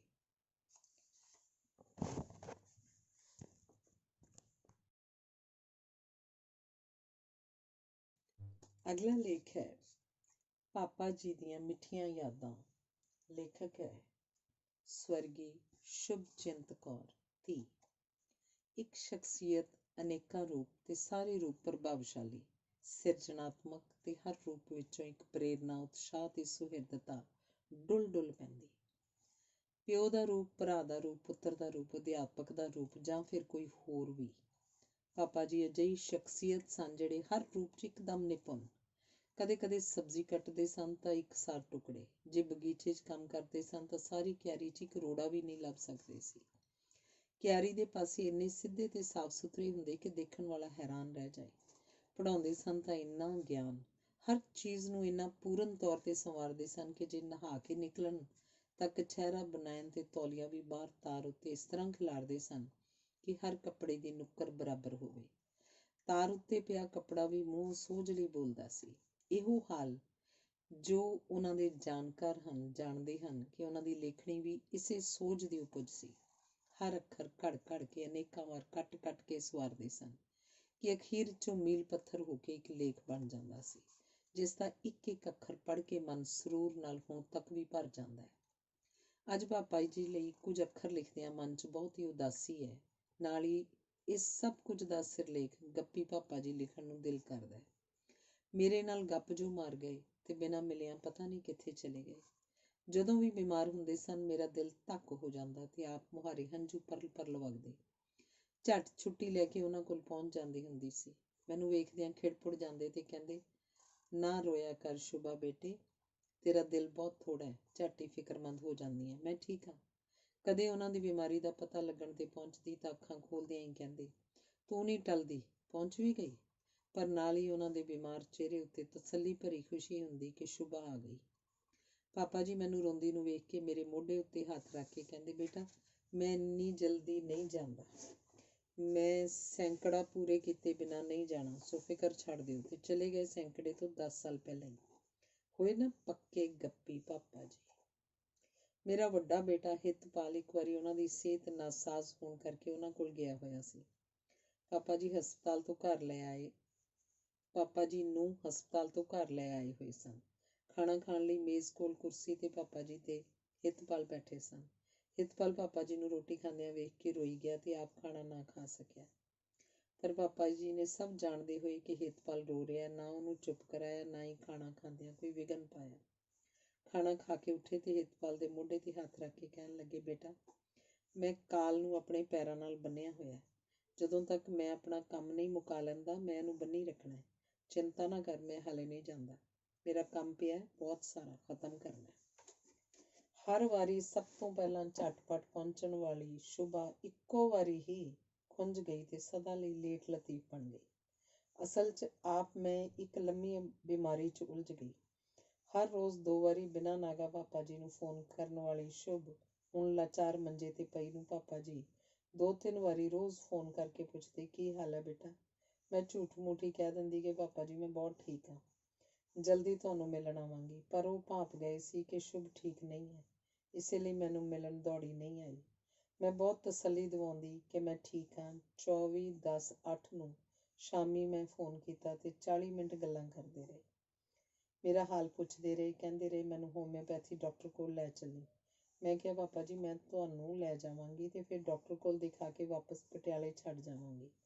ਕਹਿਣ ਲੱਗੇ ਠੀਕ ਹੈ, ਕੱਲ ਹਰਸ਼ ਹੋਰਾਂ ਨੇ ਮੇਰੇ ਟੈਸਟ ਕਰਵਾਉਣੇ ਹਨ, ਕਰਵਾ ਲੈਣ, ਮੈਂ ਫਿਰ ਚੱਲਾਂਗਾ। ਮੇਰਾ ਹਾਲ ਪੁੱਛਦੇ ਰਹੇ। ਪੁੱਛਣ ਲੱਗੇ ਤੂੰ ਹਸਪਤਾਲੋਂ ਘਰ ਆ ਗਈ? ਮੈਂ ਕਿਹਾ ਪਾਪਾ ਜੀ ਮੈਂ ਹਾਲੇ ਦਾਖਲ ਹੀ ਨਹੀਂ ਹੋਈ ਹਸਪਤਾਲ। ਪਤਾ ਨਹੀਂ ਕਿਵੇਂ ਉਹਨਾਂ ਅੰਦਰ ਫਿਕਰ ਸੀ ਤੇ ਹਰ ਰੋਜ਼ ਮੇਰਾ ਹਾਲ ਪੁੱਛਦੇ ਸਨ। ਉਹ ਮੇਰਾ ਰੱਬਾ, ਇਹੋ ਲਫ਼ਜ਼ੀ ਮੇਲ ਸੀ ਆਖਰੀ ਮੇਰਾ ਤੇ ਮੇਰੇ ਪਾਪਾ ਜੀ ਦਾ। 25/10/8 ਨੂੰ ਮੈਨੂੰ ਬੜੇ ਨਾਟਕੀ ਢੰਗ ਨਾਲ ਪਟਿਆਲੇ ਲਿਜਾਇਆ ਗਿਆ ਤੇ ਜਾ ਕੇ ਵੇਖਿਆ ਅਨਰਥ ਵਾਪਰਿਆ ਪਿਆ ਸੀ। ਪਾਪਾ ਜੀ ਧੋਖਾ ਦੇ ਕੇ ਦੂਰ ਸਾਡੇ ਬੀਜੀ ਕੋਲ ਆਪਣੇ ਮਾਪਿਓ ਕੋਲ ਚਲੇ ਗਏ। ਹੁਣ ਵੀ ਆਪ ਮੁਹਾਰੇ ਹੰਝੂ ਅੱਖਾਂ ਵਿੱਚੋਂ ਪਰਲ ਪਰਲ ਵਗ ਤੁਰਦੇ ਹਨ। ਕੋਈ ਪੂੰਝਣ ਵਾਲਾ ਨਹੀਂ, ਕਿਸੇ ਕੋਲ ਆਪਣਾ ਦਿਲ ਹਲਕਾ ਨਹੀਂ ਕਰ ਸਕਦੇ। ਮੇਰੀ ਸੋਚ ਦੀ ਲੜੀ ਕਦੇ ਬਚਪਨ 'ਚ ਜਾ ਜੁੜਦੀ ਹੈ, ਜਦੋਂ ਹਾਲੇ ਸਕੂਲ 'ਚ ਪੜ੍ਹਦੀ ਸਾਂ। ਪਾਪਾ ਜੀ ਸਵੇਰੇ ਤਿਆਰੀ ਵਿੱਚ ਪੂਰੀ ਮਦਦ ਕਰਦੇ ਸਨ। ਸਕੂਲ ਦੀ ਡਰੈਸ ਨੂੰ ਪ੍ਰੈਸ ਕਰਨਾ ਤੇ ਬੂਟ ਪਾਲਿਸ਼ ਕਰਨਾ, ਵਕਤ ਸਿਰ ਸਕੂਲ ਪਹੁੰਚਣ ਲਈ ਮਦਦ ਕਰਦੇ ਸਨ। ਬੀਜੀ ਨੇ ਰਸੋਈ ਦਾ ਕੰਮ ਸਾਂਭਿਆ ਹੁੰਦਾ ਸੀ। ਛੋਟੇ ਹੁੰਦਿਆਂ ਪਾਪਾ ਜੀ ਨੇ ਕਦੇ ਵੀ ਝਿੜਕਾਂ ਨਹੀਂ ਸਨ ਮਾਰੀਆਂ। ਮੈਨੂੰ ਸੱਚਮੁੱਚ ਬਿਲਕੁਲ ਚੇਤੇ ਨਹੀਂ, ਪਰ ਫਿਰ ਵੀ ਉਹਨਾਂ ਤੋਂ ਡਰ ਬੜਾ ਲੱਗਦਾ ਸੀ। ਮੈਂ ਸੋਚਦੀ ਰਹੀ ਕਿ ਸ਼ਾਇਦ ਮੈਂ ਹੀ ਡਰਦੀ ਸੀ, ਪਰ ਬੜੇ ਸਾਲ ਬਾਅਦ ਮੇਰੇ ਵੀਰ ਜੈਰੂਪ, ਜੋ ਉਦੋਂ ਗੁਰੂ ਨਾਨਕ ਦੇਵ ਯੂਨੀਵਰਸਿਟੀ ਦੇ ਵਾਈਸ ਚਾਂਸਲਰ ਸਨ, ਦੇ ਇੱਕ ਦੋਸਤ ਜੋ all India medical institute Delhi 'ਚ ਵੀਰ ਨਾਲ ਪੜ੍ਹਦੇ ਰਹੇ ਸਨ, ਗੱਲਾਂ ਬਾਤਾਂ ਦੌਰਾਨ ਕਹਿਣ ਲੱਗੇ। ਜੈਰੂਪ ਗੱਲਾਂ ਕਰਦਾ ਹੁੰਦਾ ਸੀ ਕਿ ਯਾਰ ਪਾਪਾ ਜੀ ਕਹਿੰਦੇ ਕੁਝ ਨਹੀਂ, ਪਰ ਉਹਨਾਂ ਦੀਆਂ ਅੱਖਾਂ 'ਚ ਅੱਖਾਂ ਪਾ ਕੇ ਗੱਲ ਕਰਨ ਦੀ ਹਿੰਮਤ ਨਹੀਂ ਹੁੰਦੀ। ਉਹਨਾਂ ਨੂੰ ਸੁਣ ਕੇ ਮੇਰਾ ਭਰਮ ਦੂਰ ਹੋ ਗਿਆ ਕਿ ਸਿਰਫ ਮੈਨੂੰ ਹੀ ਪਾਪਾ ਜੀ ਤੋਂ ਡਰ ਲੱਗਦਾ ਸੀ। ਇਹ ਡਰ ਸ਼ਾਇਦ ਉਹਨਾਂ ਦੀ ਸ਼ਖਸੀਅਤ ਹੀ ਸੀ। ਅਸਲ 'ਚ ਉਹਨਾਂ ਦੀ ਸ਼ਖਸੀਅਤ ਗਿਆਨ ਦੇ ਤੇਜ ਨਾਲ ਇੰਨੀ ਸਰਾਬੋਰ ਸੀ ਕਿ ਅਸੀਂ ਉਹਨਾਂ ਦੀਆਂ ਅੱਖਾਂ 'ਚ ਅੱਖਾਂ ਪਾ ਕੇ ਗੱਲ ਕਰਨੀ ਝੱਲ ਹੀ ਨਹੀਂ ਸੀ ਸਕੇ ਤੇ ਇਹਨੂੰ ਡਰ ਦਾ ਨਾਮ ਦੇ ਦਿੱਤਾ ਸੀ। ਹਰ ਗਰਮੀ ਦੀਆਂ ਛੁੱਟੀਆਂ 'ਚ ਪਾਪਾ ਜੀ ਸਾਨੂੰ ਲੈ ਕੇ ਕਿਤੇ ਨਾ ਕਿਤੇ ਛੁੱਟੀਆਂ ਬਿਤਾਉਣ ਜਾਂਦੇ। ਇੰਨੀ ਥੋੜ੍ਹੀ ਤਨਖਾਹ 'ਚ ਵੀ ਮੈਂ ਕਦੇ ਨਹੀਂ ਸੁਣਿਆ ਕਿ ਪੈਸੇ ਨਹੀਂ ਹਨ। ਬੀਜੀ ਦੀ ਸਹਿਯੋਗ ਵੰਡ ਨਾਲ ਸਾਰੇ ਖਰਚੇ ਬਰਾਬਰ ਪੂਰੇ ਉਤਰਦੇ ਸਨ। ਅਸੀਂ ਮਰਜ਼ੀ ਦਾ ਖਾਂਦੇ ਸਾਂ, ਪਾਉਂਦੇ ਸਾਂ। ਕਦੇ ਵੀ ਸਾਨੂੰ ਬੀਜੀ ਪਾਪਾ ਜੀ ਨੇ ਕਿਸੇ ਗੱਲੋਂ ਮਨਾ ਨਹੀਂ ਕੀਤਾ ਸੀ। ਅਸਲ 'ਚ ਬੀਜੀ ਤੇ ਪਾਪਾ ਜੀ ਨੇ ਸਾਨੂੰ 5 ਭੈਣ ਭਰਾਵਾਂ ਨੂੰ ਇੰਨੇ ਪਿਆਰ ਨਾਲ ਪਾਲਿਆ ਸੀ ਤੇ ਆਪਸ 'ਚ ਸਾਡਾ ਇੰਨਾ ਪਿਆਰ ਤੇ ਸਾਂਝ ਪੈਦਾ ਕੀਤੀ ਸੀ ਕਿ ਸਾਡੇ 5 'ਚੋਂ ਕਿਸੇ ਨੂੰ ਜਾਂ ਬੀਜੀ ਤੇ ਪਾਪਾ ਜੀ ਨੂੰ ਤਕਲੀਫ ਹੁੰਦੀ ਤਾਂ ਸਾਰੇ ਭੈਣ ਭਰਾ ਆਪਣੇ ਰੁਝੇਵੇਂ ਛੱਡ ਛਡਾ ਕੇ ਝੱਟ ਇਕੱਠੇ ਹੋ ਜਾਂਦੇ ਤੇ ਹੁਣ ਤੱਕ ਵੀ ਇਹੀ ਜਾਰੀ ਹੈ। ਇਹਦੀ ਮਿਸਾਲ ਪਾਪਾ ਜੀ ਬੀਜੀ ਦੇ ਜਾਣ ਤੋਂ ਬਾਅਦ ਮੇਰੀ ਲੰਬੀ ਬਿਮਾਰੀ 'ਚ ਮੇਰੇ ਪਤੀ ਡਾਕਟਰ ਮਹਿੰਦਰ ਸਿੰਘ, ਬੱਚੇ ਹਿਤਪਾਲ ਤੇ ਜੀਵੇਸ਼ ਦੇ ਨਾਲ ਵੱਡੇ ਭੈਣ ਜੀ ਡਾਕਟਰ ਪੁਸ਼ਪਿੰਦਰ, ਵੀਰ ਡਾਕਟਰ ਜੈਰੂਪ, ਭੈਣ ਡਾਕਟਰ ਰੁਪਿੰਦਰ ਤੇ ਛੋਟੀ ਪਿਆਰੀ ਭੈਣ ਡਾਕਟਰ ਹਰਸ਼ਿੰਦਰ ਦੇ ਪਰਿਵਾਰ ਨੇ ਮੇਰੇ ਆਪਰੇਸ਼ਨ ਵੇਲੇ ਤੇ ਹਰ ਔਖੇ ਵੇਲੇ ਹਸਪਤਾਲ ਘਰ ਕੰਧ ਬਣ ਕੇ ਮੇਰਾ ਸਾਥ ਦੇਣ ਲਈ ਹਰ ਮੌਕੇ ਮੇਰੇ ਨਾਲ ਖੜੇ ਰਹੇ ਤੇ ਮੈਨੂੰ ਮੇਰੀ ਬਿਮਾਰੀ ਕਰਕੇ ਸਖਤ ਮਾਨਸਿਕ ਪਰੇਸ਼ਾਨੀ 'ਚੋਂ ਹੱਲਾਸ਼ੇਰੀ ਦੇ ਕੇ ਬਾਹਰ ਕੱਢਿਆ ਤੇ ਹਰ ਤਰ੍ਹਾਂ ਮੇਰੀ ਸਹਾਇਤਾ ਕੀਤੀ। ਮੈਂ ਮੰਜੀ ਤੇ ਪਈ ਕਈ ਵਾਰੀ ਹੱਥ ਜੋੜਦੀ ਹਾਂ ਬਾਬਾ ਜੀ ਦੀ ਫੋਟੋ ਅੱਗੇ ਤੇ ਧੰਨਵਾਦ ਕਰਦੀ ਹਾਂ ਕਿ ਹੇ ਵਾਹਿਗੁਰੂ, ਇਹ ਤੁਹਾਡੀ ਕਿਰਪਾ ਹੈ ਕਿ ਅਜਿਹੇ ਮਾਂ ਪਿਓ ਦਿੱਤੇ ਜੋ ਹੁਣ ਤੁਹਾਡੀ ਸ਼ਰਨ 'ਚ ਚਲੇ ਗਏ ਹਨ, ਪਰ ਰਹਿੰਦੀ ਦੁਨੀਆ ਤੱਕ ਸਾਡਾ ਸਿਰ ਫਖਰ ਨਾਲ ਉੱਚਾ ਕਰ ਗਏ ਹਨ ਤੇ ਧੰਨਵਾਦ ਹੈ ਇੰਨੇ ਚੰਗੇ ਭੈਣ ਭਰਾ ਦਿੱਤੇ ਹਨ। ਪਾਪਾ ਜੀ ਦੀ ਸ਼ਖਸੀਅਤ ਦੇ ਜੇ ਹਰ ਪਹਿਲੂ ਉੱਤੇ ਲਿਖਣ ਬੈਠੀਏ ਤਾਂ ਕਈ ਗ੍ਰੰਥ ਤਿਆਰ ਹੋ ਜਾਣਗੇ। ਇੰਨੇ ਮਹਾਨ ਸਨ। ਹਰ ਲੋੜਵੰਦ ਇਨਸਾਨ, ਚਾਹੇ ਕਿਸੇ ਧਰਮ ਜਾਤ ਦਾ ਹੋਏ, ਕਦੇ ਕਿਸੇ ਨੂੰ ਕਿਸੇ ਸਿਫਾਰਿਸ਼ ਦੀ ਲੋੜ ਨਹੀਂ ਸੀ ਤੇ ਬਿਨਾਂ ਰੋਕ ਟੋਕ ਦੇ ਉਹਨਾਂ ਨੂੰ ਮਿਲ ਕੇ ਆਪਣੀ ਦੁਵਿਧਾ ਦੱਸ ਕੇ ਉਹਦਾ ਹੱਲ ਲੈ ਕੇ ਅੰਨ ਜਲ ਛੱਡ ਕੇ ਹਮੇਸ਼ਾ ਲਈ ਉਹਨਾਂ ਦਾ ਮੁਰੀਦ ਬਣ ਜਾਂਦਾ ਸੀ। ਸ੍ਰੀ ਗੁਰੂ ਗ੍ਰੰਥ ਸਾਹਿਬ ਵਾਲੇ ਸ਼ੇਖ ਫਰੀਦ ਦੀ ਭਾਲ ਵਾਲਾ ਗ੍ਰੰਥ ਤਿਆਰ ਹੋਇਆ, ਬੜੇ ਖੁਸ਼ ਸਨ। ਫੋਨ ਤੇ ਮੈਨੂੰ ਕਿਹਾ, ਸ਼ੁਭਾ ਮੇਰੀ ਬਾਬਾ ਫਰੀਦ ਵਾਲੀ ਕਿਤਾਬ ਛਪ ਗਈ ਹੈ। ਸਿੰਘ ਬ੍ਰਦਰਜ਼ ਨੂੰ ਮੈਂ ਕਿਹਾ ਤੇਰੇ ਕਾਲਜ ਦੇ ਪਤੇ ਉੱਤੇ ਭੇਜ ਦੇਣ। ਮੈਂ ਵਧਾਈ ਦਿੱਤੀ ਤੇ ਕਿਤਾਬ ਉਡੀਕਣ ਲੱਗ ਪਈ। ਕਿਤਾਬ ਮੈਨੂੰ ਮਿਲੀ, ਖੋਲ੍ਹਦੇ ਹੀ ਮੈਂ ਖੁਸ਼ੀ 'ਚ ਝੂਮ ਉੱਠੀ। ਫੋਨ ਕੀਤਾ ਪਾਪਾ ਜੀ ਨੂੰ। ਮੈਂ ਕਿਹਾ ਪਾਪਾ ਜੀ, ਇੰਨੀ ਖੂਬਸੂਰਤ ਕਿਤਾਬ ਮੈਂ ਲਾਇਬ੍ਰੇਰੀਅਨ ਹੋ ਕੇ ਕਦੇ ਨਹੀਂ ਵੇਖੀ। ਕਮਾਲ ਹੋ ਗਈ। ਘਰ ਜਾ ਕੇ ਮੈਂ ਕਿਤਾਬ ਆਪਣੇ ਸਿਰਹਾਣੇ ਰੱਖ ਲਈ ਤੇ ਹਰ ਰੋਜ਼ ਪਾਠ ਕਰਨ ਵਾਂਗ ਸਵੇਰੇ ਸ਼ਾਮ ਪੜ੍ਹਨੀ ਸ਼ੁਰੂ ਕਰ ਦਿੱਤੀ। ਕੁਝ ਪਰਚੇ ਪੜ੍ਹਦੇ ਹੀ ਮੈਂ ਚਕਿਤ ਸਾਂ ਕਿ ਇੰਨੀ ਮਿਹਨਤ ਤੇ ਇੰਨੇ ਵੇਰਵੇ ਨਾਲ ਲਿਖੀ ਗਿਆਨ ਭਰਪੂਰ ਕਿਤਾਬ। ਮੈਂ ਫੋਨ ਕੀਤਾ, ਪਾਪਾ ਜੀ ਕਿਆ ਕਹਿੰਦੇ, ਬਹੁਤ ਹੀ ਵਧੀਆ ਲਿਖਿਆ, ਇੰਨਾ ਸੁਆਦਲਾ, ਮਜ਼ਾ ਆ ਗਿਆ ਪੜ੍ਹ ਕੇ। ਹੱਸ ਪਏ, ਕਹਿਣ ਲੱਗੇ ਤੂੰ ਮੇਰੀ ਹਰ ਕਿਤਾਬ ਨੂੰ ਹੀ ਪੜ੍ਹ ਕੇ ਇੰਝ ਕਹਿੰਦੀ ਹੈ, ਤੈਨੂੰ ਹਰ ਕਿਤਾਬ ਹੀ ਤਾਰੀਫ ਦੇ ਕਾਬਲ ਲੱਗਦੀ ਹੈ। ਮੈਂ ਕਿਹਾ ਪਾਪਾ ਜੀ ਤੁਸੀਂ ਹੋ ਹੀ ਤਾਰੀਫ ਦੇ ਲਾਇਕ। ਲਿਖਦੇ ਇੰਨਾ ਖੂਬਸੂਰਤ ਹੋ ਕਿ ਨੀਰਸ ਵਿਸ਼ਾ ਵੀ ਇੱਕ ਵਗਦੇ ਦਰਿਆ ਦੀ ਤਰ੍ਹਾਂ ਵਗ ਤੁਰਦਾ, ਪਰ ਨਾਲ ਹੀ ਪਹਾੜਾਂ ਦੀ ਖੂਬਸੂਰਤੀ, ਕੁਦਰਤੀ ਨਜ਼ਾਰਿਆਂ ਦਾ ਆਨੰਦ ਦੇਈ ਜਾਂਦਾ। ਮੈਨੂੰ ਇਉਂ ਲੱਗਦਾ ਹੈ ਕਿ ਪਰਮਾਤਮਾ ਨੇ ਬਾਬਾ ਫਰੀਦ ਦੀ ਰੂਹ ਪਾਪਾ ਜੀ ਵਿੱਚ ਫੂਕ ਦਿੱਤੀ ਸੀ ਤੇ ਉਹ ਗੱਲਾਂ ਜੋ ਬਾਬਾ ਫਰੀਦ ਦੇ ਮੁਰੀਦ ਤੇ ਉਹਨਾਂ ਦੇ ਪੀੜ੍ਹੀਦਾਰ ਵੀ ਨਹੀਂ ਜਾਣਦੇ ਸਨ, ਉਹ ਪਾਪਾ ਜੀ ਨੇ 60 ਸਾਲ ਦੀ ਲਗਾਤਾਰ ਖੋਜ ਨਾਲ ਸਭ ਹਨੇਰਾ ਦੂਰ ਕਰਕੇ ਰੋਸ਼ਨੀ ਨਾਲ ਰੁਸ਼ਨਾ ਦਿੱਤਾ। ਬਾਬਾ ਫਰੀਦ ਵਾਂਗ ਹੀ ਉਹਨਾਂ ਦਾ ਸਾਧ ਮੁਰਾਦਾ ਜੀਵਨ ਸੀ, ਨਾ ਕੋਈ ਵੱਲ ਨਾ ਛਲ, ਨਾ ਕਦੇ ਕਿਸੇ ਨੂੰ ਮੰਦਾ ਕਹਿਣਾ, ਰੱਬ ਦੀ ਰਜ਼ਾ ਵਿੱਚ ਹੀ ਖੁਸ਼ ਰਹੇ। ਕਹਿੰਦੇ ਹੁੰਦੇ ਸਨ, ਜੋ ਤਿਸ ਭਾਵੈ ਨਾਨਕਾ ਸਾਈ ਭਲੀ ਕਾਰ। 11 ਜਨਵਰੀ 1918 ਚ ਜੰਮੇ ਪਾਪਾ ਜੀ 25 ਅਕਤੂਬਰ 2008 ਨੂੰ ਹਮੇਸ਼ਾ ਲਈ ਅਲਵਿਦਾ ਕਹਿ ਕੇ ਚਲੇ ਗਏ। ਬੀਜੀ ਦੀ ਮੌਤ ਤੋਂ ਪੂਰੇ 15 ਸਾਲ 7 ਮਹੀਨੇ 3 ਦਿਨ ਬਾਅਦ ਪਟਿਆਲੇ ਇਸੇ ਘਰ ਵਿੱਚ ਹੀ ਦਾਦੀ ਜੀ ਪੂਰੇ ਹੋਏ, ਬੀਜੀ ਪੂਰੇ ਹੋਏ। ਪਾਪਾ ਜੀ ਨੇ ਆਖਰੀ ਸਾਹ ਤੱਕ ਘਰ ਛੱਡਣਾ ਮਨਜ਼ੂਰ ਨਹੀਂ ਕੀਤਾ ਤੇ ਕਿਸੇ ਬੱਚੇ ਕੋਲ ਵੀ ਜਾ ਕੇ ਰਹਿਣਾ ਨਹੀਂ ਮੰਨਿਆ। ਇਹੋ ਕਹਿੰਦੇ ਰਹੇ, ਮੈਂ ਕੰਮ ਮੁਕਾ ਕੇ ਫੇਰ ਆਵਾਂਗਾ। ਅਸਲ 'ਚ ਹਰਸ਼ ਦੀ ਹਮੇਸ਼ਾ ਫੌਰਨ ਡਾਕਟਰੀ ਸਹਾਇਤਾ ਵੀ ਉਹਨਾਂ ਨੂੰ ਬਹੁਤ ਲਾਹੇਵੰਦ ਰਹੀ ਤੇ ਆਖਰੀ 2-2.5 ਮਹੀਨੇ ਰੁਪਿੰਦਰ ਨੇ ਉਹਨਾਂ ਦੀ ਸੇਵਾ ਕੀਤੀ ਤੇ ਆਖਰੀ ਸਾਥ ਵੀ ਉਹੀ ਮਾਣ ਸਕੀ। ਹਰਸ਼ ਉਸੇ ਦਿਨ ਪਾਕਿਸਤਾਨ ਚਲੀ ਗਈ ਸੀ, ਤਾਂ ਹੀ ਖੌਰੇ ਮੌਤ ਨੂੰ ਮੈਦਾਨ ਖਾਲੀ ਦਿਸਿਆ ਤੇ ਬਾਜੀ ਮਾਰ ਗਈ। ਹਰਸ਼ ਹੁੰਦੀ ਤਾਂ ਖੌਰੇ ਪਾਪਾ ਜੀ ਹਾਲੇ ਸਾਡੇ ਵਿੱਚ ਅੱਜ ਦਾ ਇਹ ਜਨਮ ਦਿਨ ਵੀ ਮਨਾ ਰਹੇ ਹੁੰਦੇ। ਨਵੇਂ ਵਰ੍ਹੇ ਆਉਂਦੇ ਰਹਿਣੇ ਹਨ, ਰੁੱਤਾਂ ਮਾਂ ਚੜ੍ਹਦੇ ਰਹਿਣਗੇ, ਪਰ ਪਾਪਾ ਜੀ ਦੇ ਦੀਦਾਰ ਤੋਂ ਅਸੀਂ ਸਭ ਵਾਂਝੇ ਹੀ ਰਹਾਂਗੇ। ਜਨਮ ਦਿਨ ਮੁਬਾਰਕ ਪਾਪਾ ਜੀ। ਅਗਲਾ ਲੇਖ ਹੈ ਮੇਰੇ ਨਾਨਾ ਜੀ। ਮੇਰੇ ਨਾਨਾ ਜੀ ਪ੍ਰੋਫੈਸਰ ਸਾਹਿਬ ਸਿੰਘ ਜੀ ਸਿਆਲਕੋਟ ਜ਼ਿਲ੍ਹੇ ਦੇ ਇੱਕ ਬਿਲਕੁਲ ਹੀ ਨਿੱਕੇ ਜਿਹੇ ਪਿੰਡ ਫੱਤੇਵਾਲੀ ਵਿਖੇ ਇੱਕ ਬੇਹੱਦ ਗਰੀਬ ਤੇ ਕਰਜ਼ਾਈ ਹਿੰਦੂ ਹਟਵਾਣੀਏ ਦੇ ਘਰ ਜਨਮੇ ਸੀ। ਇਸ ਗਰੀਬੀ ਦੀ ਕੁਠਾਲੀ ਵਿੱਚੋਂ ਪੱਕ ਕੇ ਨਿਕਲਿਆ ਇੱਕ ਫੌਲਾਦ ਜੋ ਨੱਥੂ ਰਾਮ ਤੋਂ ਪ੍ਰੋਫੈਸਰ ਸਾਹਿਬ ਸਿੰਘ ਬਣ ਗਿਆ, ਉਸ ਬਾਰੇ ਉਹਦੇ ਉਸਤਾਦ ਨੇ ਬਚਪਨ ਵਿੱਚ ਕਿਹਾ ਸੀ, ਇਸ ਕਮਜ਼ੋਰ ਤੇ ਮੜਚੂ ਜਿਹੇ ਨੱਥੂ ਰਾਮ ਦੇ ਅਗਾਂਹ ਪੁੱਤਰ ਪੋਤਰੇ ਢਾਂਗਿਆਂ ਨਾਲ ਬਤਾਊ ਲਾਇਆ ਕਰਨਗੇ। ਸਰੀਰਕ ਪੱਖੋਂ ਇੰਨੇ ਕਮਜ਼ੋਰ ਸਨ ਮੇਰੇ ਨਾਨਾ ਜੀ ਕਿ ਹਰ ਬਿਮਾਰੀ, ਭਾਵੇਂ ਚੇਚਕ ਹੋਵੇ, ਮਿਆਦੀ ਬੁਖਾਰ ਹੋਵੇ, ਇਨਫਲੂਐਂਜ਼ਾ ਜਾਂ ਮਲੇਰੀਆ, ਉਹਨਾਂ ਨੇ ਝੱਲੀ ਤੇ ਹਰ ਵਾਰ ਮੌਤ ਦੇ ਮੂੰਹੋਂ ਹੀ ਵਾਪਸ ਮੁੜਦੇ ਰਹੇ। ਇੱਕ ਅੱਧ ਵਾਰ ਤਾਂ ਸਾਹ ਤੁੱਕਾ ਹੀ ਖਤਮ ਹੋਣ ਕਿਨਾਰੇ ਪਹੁੰਚ ਗਏ, ਪਰ ਜਿਉਣ ਦੀ ਧੁਨ ਤੇ ਕੰਮ ਕਰਕੇ ਅਗਾਂਹ ਵਧਣ ਦੀ ਲਗਨ ਉਹਨਾਂ ਨੂੰ ਵਾਪਸ ਜ਼ਿੰਦਗੀ ਵੱਲ, ਮੌਤ ਦੇ ਮੂੰਹ ਮੋੜ ਕੇ ਲਿਆਉਂਦੀ ਰਹੀ। ਮੇਰੇ ਨਾਨਾ ਜੀ ਤੇ ਮੇਰੇ ਪਾਪਾ ਜੀ ਦੋਵਾਂ ਨੇ ਹੀ ਭਾਵੇਂ ਅੱਤ ਦਰਜੇ ਦੀ ਗਰੀਬੀ ਹੰਢਾਈ, ਫਿਰ ਵੀ ਦੋਵੇਂ ਹੀ ਖੁੱਲ੍ਹੇ ਦਿਲ ਵਾਲੇ ਸਨ ਤੇ ਦੋਵਾਂ ਨੇ ਹੀ ਕਦੇ ਕਿਸੇ ਅੱਗੇ ਹੱਥ ਨਹੀਂ ਅੱਡਿਆ, ਪਰ ਆਪਣਾ ਹੱਕ ਮੰਗਣ ਵਿੱਚ ਵੀ ਕਦੇ ਸੰਕੋਚ ਨਹੀਂ ਕੀਤਾ। ਜਦੋਂ ਮਾੜੇ ਮੋਟੇ ਹਾਲਾਤ ਚੰਗੇ ਹੋਏ ਤਾਂ ਦੋਵੇਂ ਹੀ ਲੋੜਵੰਦਾਂ ਦੀ ਮਦਦ ਲਈ ਹਮੇਸ਼ਾ ਤਿਆਰ ਹੀ ਮਿਲੇ। ਕੰਮ ਦੇ ਮਾਮਲੇ 'ਚ ਮੈਂ ਨਾਨਾ ਜੀ ਦੀ ਗੱਲ ਕਰਾਂ ਤਾਂ ਉਹ ਵੀ ਬਿਲਕੁਲ ਪਾਪਾ ਜੀ ਵਾਂਗ ਹੀ ਸਨ। ਕੰਮ 'ਚ ਰੁੱਝੇ ਤਾਂ ਉਹਨਾਂ ਨੂੰ ਸਕਾ ਭਰਾ ਵੀ ਨਹੀਂ ਸੀ ਦਿਸਦਾ। ਇੱਕ ਵਾਰੀ ਉਹਨਾਂ ਦੇ ਸਕੇ ਭਰਾ ਲਾਭ ਸਿੰਘ ਨੇ ਤਾਰ ਪਾਈ ਕਿ ਮੈਨੂੰ ਇੱਕ ਜ਼ਰੂਰੀ ਕੰਮ ਹੈ। ਜਵਾਬੀ ਤਾਰ ਗਈ, ਫੌਰਨ ਆ ਜਾਓ। ਉਹਨਾਂ ਦਿਨਾਂ 'ਚ ਖਾਲਸਾ ਕਾਲਜ ਅੰਮ੍ਰਿਤਸਰ 'ਚ ਨਾਨਾ ਜੀ ਸਿੱਖ ਧਰਮ ਦੇ ਪੰਜਾਬੀ ਦੇ ਲੈਕਚਰਾਰ ਸਨ। ਲਾਭ ਸਿੰਘ ਹੋਰੀ 3 ਦਿਨ ਘਰ ਬੈਠੇ ਰਹੇ, ਪਰ ਨਾ ਨਾਨਾ ਜੀ ਨੂੰ ਗੱਲ ਕਰਨ ਦੀ ਵਿਹਲ ਮਿਲੀ ਤੇ ਨਾ ਸਰਦਾਰ ਲਾਭ ਸਿੰਘ ਹੋਰੀ ਕੋਈ ਵਿਹਲ ਲੱਭ ਸਕੇ। ਸਵੇਰੇ 3 ਵਜੇ ਉੱਠਣਾ, ਜੰਗਲ ਪਾਣੀ ਉਪਰੰਤ ਨਹਾ ਧੋ ਕੇ ਯੋਗ ਆਸਣ ਕਰਨੇ, ਫਿਰ ਘਰ ਲਈ ਚੁਆਵਾਂ ਦੁੱਧ ਲਿਆਉਣਾ, ਜਿਸ ਨੂੰ ਉਹ ਸੈਰ ਕਹਿੰਦੇ ਸਨ, ਤੇ ਨਾਲੋਂ ਨਾਲ ਪਾਠ ਕਰਦੇ ਤੁਰ ਪੈਣਾ। ਦੁੱਧ ਲਿਆਉਂਦੇ ਸਾਰ ਗੁਰਦੁਆਰੇ ਦੀ ਸੇਵਾ ਲਈ ਜਾ ਪਹੁੰਚਣਾ। ਇੱਕ ਸ਼ਬਦ ਦੀ ਕਥਾ ਤੇ ਅਰਦਾਸ ਉਪਰੰਤ ਮਿਣਤੀ ਦਾ ਨਾਸ਼ਤਾ ਕਰਦੇ ਹੀ ਕਾਲਜ ਜਾ ਪਹੁੰਚਣਾ। ਕਾਲਜ ਤੋਂ ਆਉਂਦੇ ਸਾਰ ਰੋਟੀ ਖਾ ਕੇ 1 ਘੰਟੇ ਲਈ ਲੇਟ ਜਾਣਾ, ਫਿਰ ਟੀਕਾ ਲਿਖਣ ਦਾ ਕੰਮ ਸ਼ੁਰੂ ਹੋ ਜਾਣਾ। ਸ਼ਾਮ ਵੇਲੇ ਉਦੋਂ ਉੱਠਣਾ ਜਦੋਂ ਗੁਰਦੁਆਰੇ ਦਾ ਵਕਤ ਹੋ ਜਾਣਾ। ਪ੍ਰੋਫੈਸਰ ਵਰਿਆਮ ਸਿੰਘ ਦੇ ਨਾਲ ਕੁਝ ਸੈਰ ਕਰਨੀ ਤੇ ਰੋਟੀ ਖਾ ਕੇ ਪੂਰੇ 9 ਵਜੇ ਸੌਂ ਜਾਣਾ। ਪ੍ਰੋਗਰਾਮ ਨਿਸ਼ਚਿਤ, ਆਪਣਾ ਸਾਰਾ ਸਮਾਂ ਘੜੀ ਨਾਲ ਬੰਨ੍ਹਿਆ ਹੋਇਆ ਤੇ ਬਾਕਾਇਦਗੀ ਗਜ਼ਬ ਦੀ। ਪਾਠ ਵੇਲੇ ਤੁਸੀਂ ਗੱਲ ਨਹੀਂ ਕਰ ਸਕਦੇ, ਲਿਖਣ ਪੜ੍ਹਨ ਵੇਲੇ ਤੁਸੀਂ ਗੱਲ ਨਹੀਂ ਕਰ ਸਕਦੇ ਤੇ ਟਹਿਲਣ ਵੇਲੇ ਜਦੋਂ ਪਾਠ ਨਾ ਕਰਦੇ ਹੋਣ, ਬਹੁਤੀ ਵਾਰੀ ਅੰਦਰ ਕਿਸੇ ਪਾਠ ਦੀ ਕੋਈ ਅੜਾਉਣੀ ਹੱਲ ਕਰਦੇ ਹੁੰਦੇ ਸਨ। ਇਸ ਲਈ ਉਸ ਵੇਲੇ ਵੀ ਗੱਲ ਨਹੀਂ ਸੀ ਹੋ ਸਕਦੀ। ਕੋਈ ਕਰੇ ਤਾਂ ਕਿਸ ਵੇਲੇ ਗੱਲ ਕਰੇ। ਮੇਰੇ ਨਾਨਾ ਜੀ ਜਿਸ ਘਰ 'ਚ ਜੰਮੇ, ਉੱਥੇ ਪਹਿਲਾਂ ਸਾਰੇ ਬੱਚੇ ਜੰਮਦੇ ਸਾਰ ਛੇਤੀ ਮਰ ਜਾਂਦੇ ਰਹੇ। ਇਸੇ ਲਈ ਜੰਮਦੇ ਸਾਰ ਉਹਨਾਂ ਦੇ ਨੱਕ 'ਚ ਨੱਥ ਪਾ ਦਿੱਤੀ ਗਈ ਤੇ ਨਾਂ ਨੱਥੂ ਰਾਮ ਰੱਖ ਦਿੱਤਾ।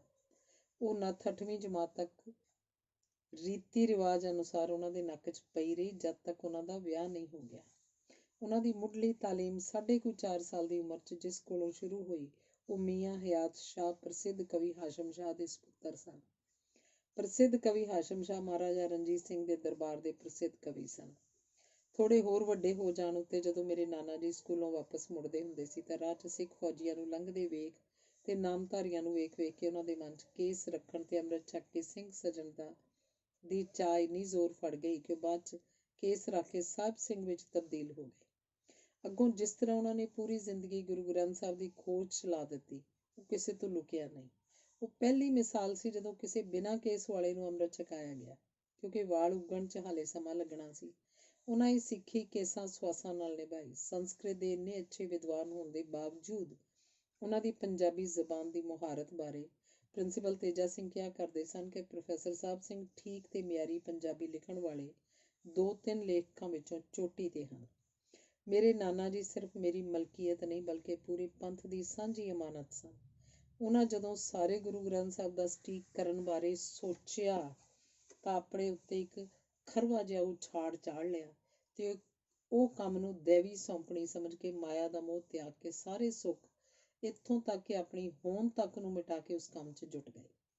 ਉਹਨਾਂ ਨੇ ਗੱਲ ਹੀ ਦੋ ਟੁਕ ਕਰਿਆ ਕਰਨੀ ਤੇ ਬਿਲਕੁਲ ਹੀ ਵਕਤ ਜ਼ਾਇਆ ਨਹੀਂ ਸੀ ਕਰਦੇ ਕਿ ਕਿਤੇ ਜ਼ਿੰਦਗੀ ਦੀ ਡੋਰ ਕੰਮ ਪੂਰਾ ਕਰਨ ਤੋਂ ਪਹਿਲਾਂ ਤਿੜਕ ਨਾ ਜਾਏ।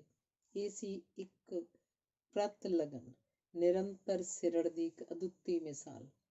ਅੱਤ ਦੀ ਗਰੀਬੀ ਵਿੱਚੋਂ ਨਿਕਲਿਆ ਇਹ ਬੰਦਾ ਜੋ ਲਗਨ ਸਦਕਾ ਫਾਰਸੀ, ਗੁਰਮੁਖੀ, ਦੇਵਨਾਗਰੀ, ਲੰਡੇ ਤੇ ਅੰਗਰੇਜ਼ੀ ਦੀ ਮੁਹਾਰਤ ਰੱਖਦਾ ਸੀ। 20 ਰੁਪਏ ਮਹੀਨੇ ਦੀ ਨੌਕਰੀ ਕਰਦਾ ਹੋਇਆ ਵੀ ਪੰਜਾਬ ਸਕੂਲ ਐਜੂਕੇਸ਼ਨ ਬੋਰਡ ਵੱਲੋਂ ਪੰਜਾਬੀ ਵਿਆਕਰਨ ਦਾ ਸੈੱਟ ਤਿਆਰ ਕਰਨ ਲਈ 20,000 ਰੁਪਏ ਦੀ ਪੇਸ਼ਕਸ਼ ਨੂੰ ਲੱਤ ਮਾਰ ਗਿਆ।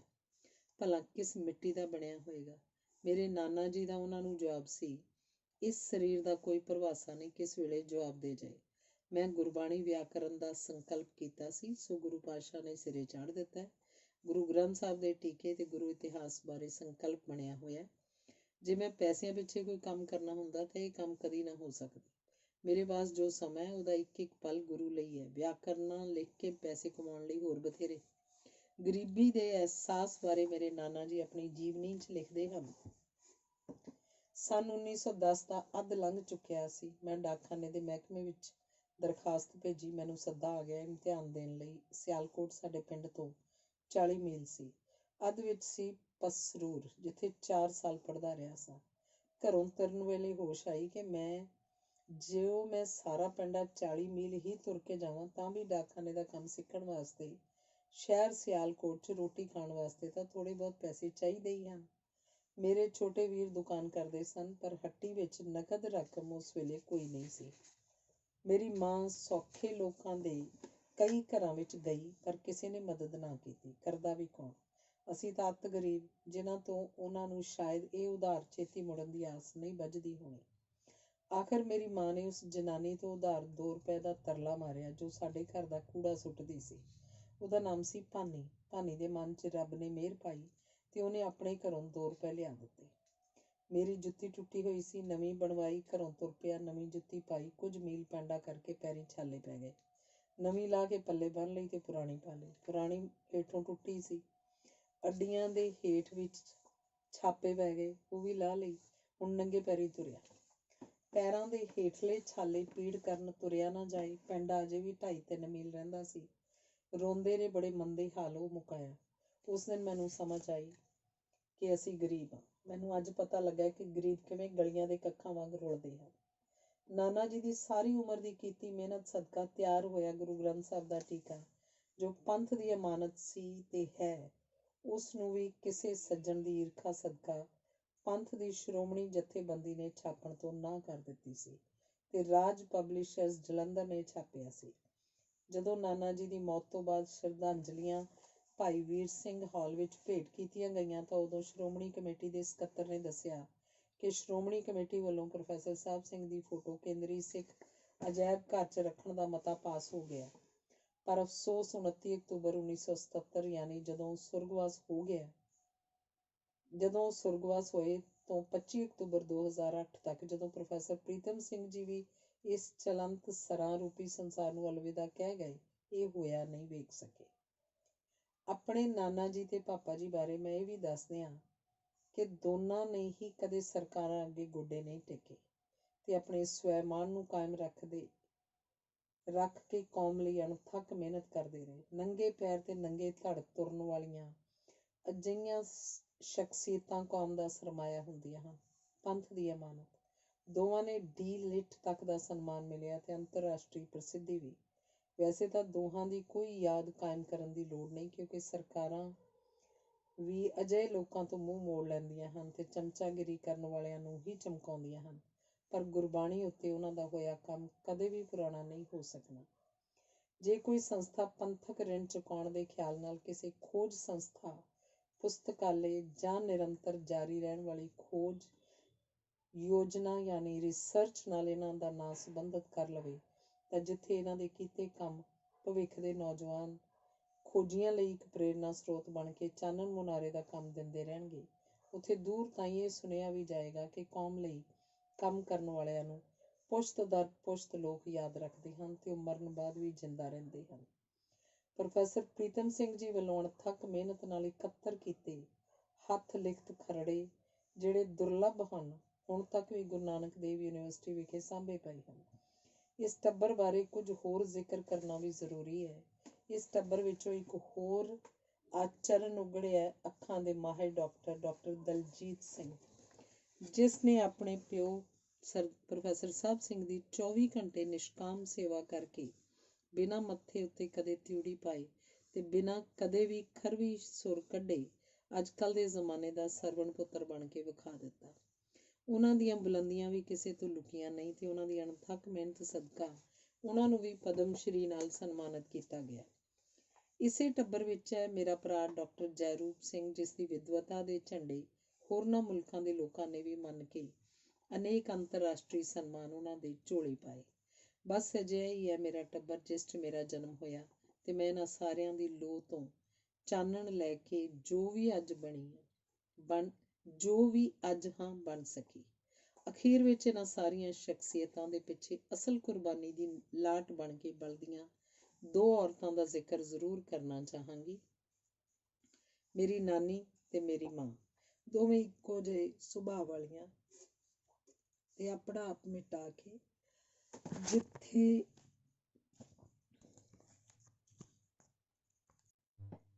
ਜਿੱਥੇ ਬੱਚਿਆਂ ਲਈ ਚਾਨਣ ਮੁਨਾਰਾ ਸਾਬਤ ਹੋਈਆਂ, ਉੱਥੇ ਆਪੋ ਆਪਣੇ ਪਤੀਆਂ ਨੂੰ ਵੀ ਮਾਂ ਬਣ ਕੇ ਸਾਂਭਿਆ, ਕਿਉਂਕਿ ਦੋਹਾਂ ਨੂੰ ਅਹਿਸਾਸ ਸੀ ਕਿ ਪੰਥ ਦੇ ਬੇਸ਼ਕੀਮਤੀ ਹੀਰਿਆਂ ਨੂੰ ਸੰਭਾਲ ਕੇ ਰੱਖਣ ਦੀ ਜ਼ਿੰਮੇਵਾਰੀ ਉਹਨਾਂ ਦੇ ਹੱਥ ਹੈ। ਦੋਹਾਂ ਨੇ ਅੱਤ ਦੀ ਗਰੀਬੀ ਵਿੱਚ ਵੀ ਕਦੇ ਥਕਾਵਟ ਜਾਂ ਗਿਲਾ ਸ਼ਿਕਵਾ ਨਹੀਂ ਕੀਤਾ ਤੇ ਸਿਰਫ ਸ਼ੁਕਰਾਨਾ ਹੀ ਕਰਦਿਆਂ ਜ਼ਿੰਦਗੀ ਕੱਢੀ। ਉਹਨਾਂ ਦੇ ਮੂੰਹੋਂ ਕਦੇ ਕਿਸੇ ਨੇ ਜੀਵਨ ਤੋਂ ਅੱਕਣ ਵਾਲੀ ਗੱਲ ਨਹੀਂ ਸੁਣੀ ਤੇ ਨਾ ਹੀ ਉਹਨਾਂ ਕਦੇ ਭਾਗਾਂ ਦਾ ਰੋਣਾ ਰੋਇਆ। ਕਮਾਲ ਤਾਂ ਇਹ ਹੈ ਕਿ ਆਪੋ ਆਪਣੇ ਪਤੀਆਂ ਦੀ ਸੇਵਾ 'ਚ ਕਿਸੇ ਹੋਰ ਭਾਈਵਾਲ ਤੋਂ ਵੀ ਝਾਕ ਨਹੀਂ ਰੱਖੀ ਤੇ ਜਿੰਨਾ ਸੀ ਉਹਨੇ ਵਿੱਚ ਵੀ ਸੰਪੂਰਨ ਤਸੱਲੀ ਰੱਖੀ। ਉਹਨਾਂ ਦੋਹਾਂ ਦਾ ਜੇਰਾ ਜਗਦੰਬਾ ਜਿੱਡਾ ਵੱਡਾ ਸੀ। ਮੇਰੇ ਲਈ ਤਾਂ ਉਹ ਸਿਰਫ ਮਾਂ ਜਾਂ ਨਾਨੀ ਨਹੀਂ, ਦੈਵੀ ਅਵਤਾਰ ਸਨ ਤੇ ਅਜਿਹੀਆਂ ਸੰਤੋਖ ਤੇ ਸ਼ੁਕਰਾਨੇ 'ਚ ਗੁੜਚ ਜਗਤ ਮਾਤਾਵਾਂ ਦਾ ਨਾਂ ਲੈਂਦਿਆਂ ਸਾਰ ਮੇਰਾ ਸਿਰ ਅਦਬ ਨਾਲ ਝੁਕ ਜਾਂਦਾ। ਜਿਵੇਂ ਰੋਜ਼ ਚੜ੍ਹਦੇ ਸੂਰਜ ਨੂੰ ਲੋਕ ਨਮਸਕਾਰ ਕਰਦੇ ਹਨ, ਬਿਲਕੁਲ ਉਵੇਂ ਹੀ ਮੈਂ ਪਾਪਾ ਜੀ ਦੇ ਸਾਹਮਣੇ ਘਰ 'ਚ ਰਹਿੰਦੀ ਹੋਈ ਉਹਨਾਂ ਦੇ ਦਰਸ਼ਨਾਂ ਨਾਲ ਨਿਹਾਲ ਹੋ ਜਾਂਦੀ ਸੀ। ਰੱਬ ਦਾ ਸ਼ੁਕਰ ਹੈ ਕਿ ਉਹਨਾਂ ਦੇ ਅਖੀਰਲੇ 10-12 ਸਾਲਾਂ 'ਚ ਮੈਨੂੰ ਤੇ ਮੇਰੇ ਪਤੀ ਡਾਕਟਰ ਗੁਰਪਾਲ ਸਿੰਘ, ਜੋ ਆਪਣੇ ਆਪ 'ਚ ਇੱਕ ਮਿਸਾਲ ਹਨ, ਨੂੰ ਉਹਨਾਂ ਦੀ ਲਗਾਤਾਰ ਸੇਵਾ ਕਰਨ ਦਾ ਮੌਕਾ ਮਿਲਦਾ ਰਿਹਾ। ਨਾਨਾ ਜੀ ਬਾਰੇ ਲਿਖਣ ਲੱਗਿਆਂ ਲਫ਼ਜ਼ਾਂ ਦੀ ਥੁੜ ਹੋ ਗਈ ਜਾਪਦੀ ਹੈ। ਮੈਂ ਸਿਰਫ ਇੱਕ ਨਾਯਾਬ ਹੀਰੇ ਵਰਗੀ ਸ਼ਖਸੀਅਤ ਨੂੰ ਯਾਦ ਰੱਖਣ ਦਾ ਇੱਕ ਹੰਬਲਾ ਮਾਰਿਆ। ਜੋ ਸਿੱਖਿਆ ਜ਼ਿੰਦਗੀ ਦੀਆਂ ਔਕੜਾਂ ਸੌਖੇ ਪਾਰ ਕਰ ਜਾਣ ਦੀ ਮੈਨੂੰ ਪਾਪਾ ਜੀ ਵੱਲੋਂ ਮਿਲੀ ਸੀ, ਉਹ ਸਤਰਾਂ ਸਭ ਨਾਲ ਸਾਂਝੀਆਂ ਕਰਨਾ ਚਾਹਾਂਗੀ। ਸ਼ਾਹੀਨ ਕਭੀ ਪਰਵਾਜ਼ ਸੇ ਥਕ ਕਰ ਨਹੀਂ ਗਿਰਤਾ, ਪੁਰਦਮ ਹੈ ਅਗਰ ਤੂੰ ਤੋ ਨਹੀਂ ਖਤਰਾਈ ਉਸਤਾਦ। ਉਕਾਬ ਕਦੇ ਤੇਜ਼ ਹਵਾਵਾਂ ਤੋਂ ਡਰ ਕੇ ਨਹੀਂ ਡਿੱਗਦਾ, ਬਲਕਿ ਤੇਜ਼ ਹਵਾ ਆਉਣ ਉੱਤੇ ਆਪਣੇ ਅੰਦਰਲੀ ਤਾਕਤ ਸਦਕਾ ਹੋਰ ਉੱਚੀ ਉਡਾਰੀ ਮਾਰਨ ਲਈ ਤਿਆਰ ਹੋ ਜਾਂਦਾ ਹੈ। ਬਿਲਕੁਲ ਉਸੇ ਤਰ੍ਹਾਂ ਰੱਬ ਕਰੇ ਹਰ ਪਾਠਕ ਔਕੜ ਆਉਂਦੇ ਸਾਰ ਹੋਰ ਉੱਚੀਆਂ ਉਡਾਰੀਆਂ ਮਾਰਦਾ ਰਹੇ ਤੇ ਸਾਰੇ ਪੰਜਾਬੀਆਂ ਦਾ ਵਿਸ਼ਵ ਪੱਧਰ ਉੱਤੇ ਨਾਮ ਰੌਸ਼ਨ ਕਰੇ। ਅਗਲਾ ਲੇਖ ਹੈ ਪ੍ਰੋਫੈਸਰ ਪ੍ਰੀਤਮ ਸਿੰਘ, ਇੱਕ ਦਮਦਾਰ ਸ਼ਖਸੀਅਤ ਇੱਕ ਬੁਲੰਦ ਵਿਅਕਤਿਤਵ, Iqbal Kaur Saund, doctor. Lyallpur Khalsa college coed Jalandhar 'ਚ 2 ਸਾਲ ਪੜ੍ਹਾਉਣ ਤੋਂ ਪਿੱਛੋਂ ਜਦੋਂ ਸੰਨ 1978 'ਚ ਮੇਰੀ ਨਿਯੁਕਤੀ ਬਤੌਰ ਲੈਕਚਰਰ ਪੰਜਾਬੀ ਅਧਿਐਨ ਸਕੂਲ ਗੁਰੂ ਨਾਨਕ ਦੇਵ ਯੂਨੀਵਰਸਿਟੀ 'ਚ ਹੋਈ, ਉਦੋਂ ਇਹ ਵਿਭਾਗ ਪੰਜਾਬੀ ਭਾਸ਼ਾ, ਸਾਹਿਤ ਤੇ ਸੱਭਿਆਚਾਰ ਸਾਂਝੇ 3 ਵਿੰਗਾਂ ਦੇ ਰੂਪ 'ਚ ਕਾਇਮ ਸੀ।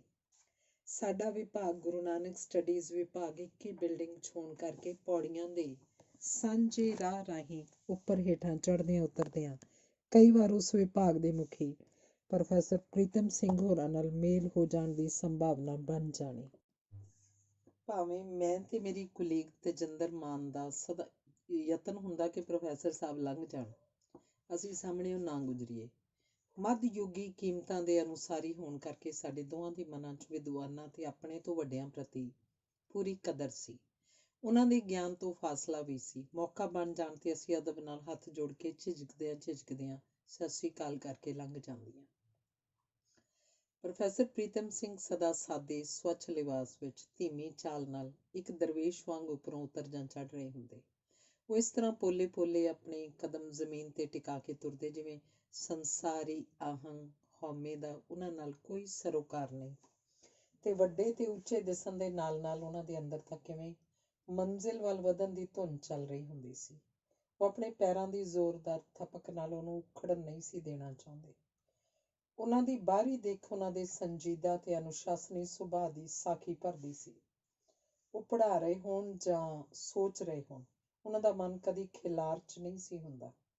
ਕੁੰਜੀਵਤ ਭਾਸ਼ਣਾਂ ਸਮੇਂ ਵੀ ਉਹਨਾਂ ਦਾ ਮਨ ਮਸਤਕ ਪੇਸ਼ ਕੀਤੇ ਜਾ ਰਹੇ ਵਿਸ਼ੇ ਨਾਲ ਪੂਰੀ ਤਰ੍ਹਾਂ ਜੁੜਿਆ ਰਹਿੰਦਾ। ਇਕਾਗਰ ਮਨ ਨਾਲ ਉਹ ਸਰੋਤਿਆਂ ਨੂੰ ਕੀਲ ਲੈਂਦੇ। ਆਵਾਜ਼ 'ਚ ਦਿਲ ਟੁੰਬਦਾ ਸੋਜ਼ ਸੀ। ਨਿਮਾ ਹੱਸਦਿਆਂ, ਮੂੰਹ ਮਿਠਾਸ ਨਾਲ ਪੋਲੇ ਸ਼ਬਦ ਉਚਾਰਦਿਆਂ ਉਹ ਮੱਧਯੁਗੀ ਸਾਹਿਤ ਅਧਿਐਨ ਪਰੰਪਰਾ ਉੱਤੇ ਤੇ ਪੰਜਾਬੀ ਸਾਹਿਤ ਖੋਜ ਤੇ ਮਾਂ ਬੋਲੀ ਪੰਜਾਬੀ ਦੇ ਵਿਕਾਸ ਦੇ ਰਾਹ 'ਚ ਰੋੜਾ ਬਣ ਰਹੇ ਸਿਆਸੀ ਸਮਾਜੀ ਪ੍ਰਬੰਧਾਂ ਉੱਤੇ ਕਰਾਰੀਆਂ ਚੋਟਾਂ ਕਰੀ ਜਾਂਦੇ। ਗਲਤ ਨੀਤੀਆਂ ਨੂੰ ਉਹਨਾਂ ਕਦੀ ਨਹੀਂ ਸੀ ਬਖਸ਼ਿਆ। ਪ੍ਰੋਫੈਸਰ ਪ੍ਰੀਤਮ ਸਿੰਘ ਇੱਕ ਨਿਰਭੈ ਲੇਖਕ ਤੇ ਬੇਬਾਕ ਬੁਲਾਰਾ ਸੀ। ਪੰਜਾਬੀ ਮਾਂ ਦਾ ਸੱਚਾ ਸਪੂਤ ਪ੍ਰੋਫੈਸਰ ਪ੍ਰੀਤਮ ਸਿੰਘ ਪੂਰਾ ਹਠੀ ਸੀ। ਉਹਦੀ ਸਵੈ ਜੀਵਨੀ ਕੱਚੀਆਂ ਪੱਕੀਆਂ ਦੇ ਭਾਅ ਦੇ ਦੋਹਾਂ ਭਾਗਾਂ ਵਿੱਚ ਪੇਸ਼ ਘਟਨਾਵਾਂ ਦੇ ਆਧਾਰ ਤੇ ਉਹ ਬਚਪਨ, ਜਵਾਨੀ ਤੇ ਪ੍ਰੌੜ ਉਮਰ 'ਚ ਸਦਾ ਹਠ ਨਾਲ ਵਿਚਰਿਆ। ਉਹਦੀ ਤਰਕਸ਼ੀਲ ਸੋਚ ਨੇ ਨਾ ਵਾਚੀ ਸੋਚ ਨੂੰ ਸਦਾ ਨਿਕਾਰਿਆ ਅਤੇ ਹਠ ਨਾਲ ਮੌਲਿਕ ਵਿਚਾਰਾਂ ਨੂੰ ਅਮਲ 'ਚ ਲਿਆਂਦਾ, ਭਾਵੇਂ ਕਿੰਨੀ ਵਿਰੋਧਤਾ ਦੇ ਰੂਬਰੂ ਹੋਣਾ ਪਿਆ। ਪੰਜਾਬੀ ਬੋਲੀ ਦੇ ਮਾਣ ਸਤਿਕਾਰ ਲਈ ਪ੍ਰੋਫੈਸਰ ਪ੍ਰੀਤਮ ਸਿੰਘ ਨੇ ਕੇਂਦਰੀ ਲੇਖਕ ਸਭਾ ਤੇ ਪੰਜਾਬੀ ਪਿਆਰਿਆਂ ਨਾਲ ਰਲ ਕੇ ਲੰਮਾ ਸੰਘਰਸ਼ ਕੀਤਾ। ਚੰਡੀਗੜ੍ਹ ਦੇ ਮਟਕਾ ਚੌਕ ਵਿੱਚ ਅਨੇਕਾਂ ਧਰਨੇ ਦਿੱਤੇ, ਲੋਕਾਂ ਨੂੰ ਚੇਤਨ ਕੀਤਾ, ਵੱਡੀ ਲੜਾਈ ਲੜੀ ਤੇ ਜਿੱਤੀ। ਵਿਭਾਗ ਵਿੱਚ ਲੋਕਯਾਨ, ਪੰਜਾਬੀ ਸੱਭਿਆਚਾਰ ਤੇ ਗੁਰਬਾਣੀ 'ਚ ਕੰਮ ਕਰਨ ਕਰਕੇ ਮੈਨੂੰ ਪ੍ਰੋਫੈਸਰ ਪ੍ਰੀਤਮ ਸਿੰਘ ਦੀਆਂ ਪੁਸਤਕਾਂ ਪੰਜਾਬ ਤੇ ਪੰਜਾਬੀ ਉੱਤੇ ਪਈ ਵਿਦੇਸ਼ੀ ਪ੍ਰਭਾਵ, ਪੰਜਾਬ, ਪੰਜਾਬੀ ਤੇ ਪੰਜਾਬੀਅਤ ਤੇ ਸਿੱਖ ਫਲਸਫੇ ਦੀ ਰੂਪਰੇਖਾ ਸੰਪਾਦਿਤ ਹੈ, ਪੜ੍ਹਨ ਦਾ ਅਵਸਰ ਪ੍ਰਾਪਤ ਹੋਇਆ। ਇਸ ਦੌਰਾਨ ਇਸ ਦਰਵੇਸ਼ ਸਾਹਿਤਕਾਰ ਦੀ ਖੋਜੀ ਬਿਰਤੀ ਤੇ ਮਾਂ ਬੋਲੀ ਦੇ ਸੱਚੇ ਸਬੂਤ ਹੋਣ ਦੀ ਮੇਰੀ ਧਾਰਨਾ ਦੀ ਪੁਸ਼ਟੀ ਹੋਈ। ਮਗਰੋਂ ਦੂਸਰੀਆਂ ਰਚਨਾਵਾਂ ਪੜ੍ਹੀਆਂ। ਪ੍ਰੋਫੈਸਰ ਪ੍ਰੀਤਮ ਸਿੰਘ ਸਰਲ, ਸਪਸ਼ਟ ਤੇ ਠੁੱਕਦਾਰ ਵਾਰਤਕ ਦਾ ਧਨੀ ਰਿਹਾ। ਹਰ ਕੋਈ ਉਹਦੀਆਂ ਲਿਖਤਾਂ, ਖੋਜ ਤੇ ਸੰਪਾਦਨੀ ਪ੍ਰਤਿਭਾ ਦਾ ਕਾਇਲ ਸੀ। ਪ੍ਰੋਫੈਸਰ ਪ੍ਰੀਤਮ ਸਿੰਘ ਦਾ ਵਿਸ਼ਵਾਸ ਸੀ ਕਿ ਜਿੰਨਾ ਵੀ ਕੰਮ ਹੋਵੇ ਮੌਲਿਕ ਤੇ ਨਿੱਘਰ ਹੋਵੇ, ਜਿਸ ਤੋਂ ਸਾਹਿਤਾਰਥੀ ਅਗਵਾਈ ਲੈ ਸਕਣ। ਉਹ ਦੁਬਲਾ ਪਤਲਾ ਬੰਦਾ ਆਪ ਰਾਤ ਦਿਨ ਮੌਲਿਕ ਖੋਜ ਵਿੱਚ ਕੀੜੇ ਵਾਂਗ ਖੁੱਭਿਆ ਰਹਿੰਦਾ। ਡਾਕਟਰ ਮੇਹਰ ਚੰਦ ਅਨੁਸਾਰ ਯਕੀਨਨ ਉਹ ਕਾਢਾ ਸੀ। ਕੰਮ ਵੇਲੇ ਵਿਚਾਰ ਪੇਸ਼ ਕਰਨ ਵੇਲੇ ਇਸ ਦਰਵੇਸ਼ ਦੇ ਚਿਹਰੇ ਉੱਤੇ ਅਨੋਖਾ ਜਲਾਲ ਚਮਕ ਉੱਠਦਾ। ਪ੍ਰੋਫੈਸਰ ਪ੍ਰੀਤਮ ਸਿੰਘ ਪੰਜਾਬੀ ਸਾਹਿਤ ਦੀ ਹਰੇਕ ਵਿਧਾ ਦਾ ਕਰਤਾ ਹੈ, ਕਿਉਂਕਿ ਉਹ ਹਰ ਰਚਨਾ ਦਾ ਵਿਸ਼ਲੇਸ਼ਣਾਤਮਕ ਅਧਿਐਨ ਕਰਨ ਦੇ ਸਮਰੱਥ ਸੀ। ਪ੍ਰੋਫੈਸਰ ਪ੍ਰੀਤਮ ਸਿੰਘ ਨੇ ਆਪਣੇ ਜੀਵਨ ਕਾਲ ਦਾ ਹਰ ਤੱਥ ਸਾਫ਼ ਸਪਸ਼ਟ ਪ੍ਰਗਟਾਇਆ, ਆਪਣੀਆਂ ਤੰਗੀਆਂ ਤੁਰਸ਼ੀਆਂ ਖਾਮੀਆਂ ਬਾਰੇ ਖੁੱਲ੍ਹ ਕੇ ਗੱਲ ਕੀਤੀ। ਉਹਦੀ ਇਸ ਮਹਾਨ ਸੋਚ ਨੇ ਸਧਾਰਨ ਹਾਲਤਾਂ 'ਚ ਪਲੇ ਇਸ ਮਨੁੱਖ ਨੂੰ ਅਸਾਧਾਰਨ ਬੰਦਾ ਬਣਾ ਦਿੱਤਾ। ਉਹਦੀ ਦਿਆਨਤਦਾਰੀ ਤੇ ਕੰਮ ਦੇ ਖੇਤਰ 'ਚ ਪ੍ਰਤੀਬੱਧਤਾ ਦੀ ਸੋ ਦੂਰ ਨੇੜੇ ਹਰ ਥਾਂ ਪੁੱਜਦੀ ਗਈ। ਇਸ ਮਾਣ ਸਤਿਕਾਰ ਦੇ ਪਿਆਰ ਦਾ ਉਹ ਅਧਿਕਾਰੀ ਸੀ। ਗੁਰਬਾਣੀ ਦੇ ਗਿਆਤਾ ਤੇ ਅਗਾਂਹ-ਵਧੂ ਸੋਚ ਨਾਲ ਪਰਨਾਏ ਇਸ ਵਿਦਵਾਨ ਨੇ ਗੁਰਬਾਣੀ ਦੀ ਸਪਿਰਿਟ ਨਾਲ ਨਾਤਾ ਜੋੜਿਆ ਤੇ ਮਾਨਵ ਕਲਿਆਣ ਦੇ ਸੱਚੇ ਮਾਰਗ ਤੇ ਮਿੱਥੇ ਆਪਣੇ ਟੀਚੇ ਨੂੰ ਸਹਿਜਤਾ, ਅਡੋਲਤਾ ਤੇ ਪੂਰੀ ਪ੍ਰਤੀਬੱਧਤਾ ਨਾਲ ਮੁਕੰਮਲ ਕੀਤਾ। ਅਜਿਹੀ ਸੰਤੁਲਿਤ ਸ਼ਖਸੀਅਤ ਵਾਲੇ ਨਾਇਕ ਵਿਰਲੇ ਹੀ ਹੁੰਦੇ ਹਨ। ਸਾਹਿਤਕਾਰਾਂ ਤੋਂ ਛੁੱਟ ਉਹਦੀ ਹਰ ਸਿਆਸੀ ਸਮਾਜਿਕ ਬੰਦੇ ਨੂੰ ਕਦਰ ਸੀ। ਭਾਸ਼ਾ, ਸਾਹਿਤ ਤੇ ਆਪਣੇ ਵਿਰਸੇ ਬਾਰੇ ਦਿੱਤੇ ਉਹਦੇ ਸੁਝਾਵਾਂ ਨੂੰ ਸਦਾ ਅੰਤਮ ਰਾਏ ਪ੍ਰਵਾਨ ਕੀਤਾ ਜਾਂਦਾ। ਚੇਤਨ ਵਿਅਕਤੀਆਂ ਕੋਲੋਂ ਉਹਨੂੰ ਰੱਜ ਕੇ ਪਿਆਰ ਮਿਲਿਆ। ਪ੍ਰੋਫੈਸਰ ਪ੍ਰੀਤਮ ਸਿੰਘ ਨੂੰ ਸਮੇਂ ਦੀ ਕਦਰ ਸੀ। ਉਹਨੇ ਹਰ ਪਲ ਸਾਰਥਕ ਕੰਮਾਂ ਵੱਲ ਲਾਇਆ। ਕੰਮ ਹੀ ਉਹਦਾ ਵੱਡਾ ਇਸ਼ਟ ਸੀ। ਇਹਨਾਂ ਗੁਣਾਂ ਦਾ ਸੰਚਾਰ ਉਸਦੇ ਆਪਣੇ ਬੱਚਿਆਂ ਵਿੱਚ ਵੀ ਪੂਰੀ ਤਰ੍ਹਾਂ ਹੋਇਆ। ਪ੍ਰੋਫੈਸਰ ਪ੍ਰੀਤਮ ਸਿੰਘ ਦੇ ਪੁੱਤਰੀਆਂ ਤੇ ਸਪੁੱਤਰੀ ਡਾਕਟਰ ਹਰਸ਼ਿੰਦਰ ਕੌਰ ਨੇ ਠੁੱਕਦਾਰ ਪੰਜਾਬੀ ਬੋਲਣੀ ਆਪਣੇ ਵਿਰਸੇ 'ਚੋਂ ਪ੍ਰਾਪਤ ਕੀਤੀ। ਡਾਕਟਰ ਹਰਸ਼ ਦਾ ਪਿਤਾ ਵਾਂਗ ਨਿਧੜਕ ਹੋ ਕੇ ਲਿਖ ਵੀ ਰਹੀ ਹੈ ਤੇ ਦੇਸ਼ ਵਿਦੇਸ਼ ਵਿੱਚ ਮਾਂ ਬੋਲੀ ਪੰਜਾਬੀ ਸਾਹਿਤ, ਸਮਾਜਿਕ ਬਰਾਬਰੀ ਤੇ ਧੀਆਂ ਦੀ ਰੱਖਿਆ ਤੇ ਸਨਮਾਨ ਦਿਵਾਉਣ ਲਈ ਯਤਨਸ਼ੀਲ ਹੈ।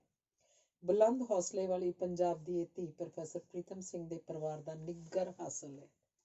ਆਸ ਬੱਝਦੀ ਹੈ ਇਹ ਬਹਾਦਰ ਨਾਰੀ ਆਪਣੇ ਬਾਪ ਵਾਂਗ ਬਿਖੜੇ ਪੈਂਡਿਆਂ ਤੇ ਤੁਰ ਕੇ ਵੀ ਆਪਣੀ ਵਿਰਾਸਤ ਨੂੰ ਅਗਾਂਹ ਲੈ ਜਾਏਗੀ।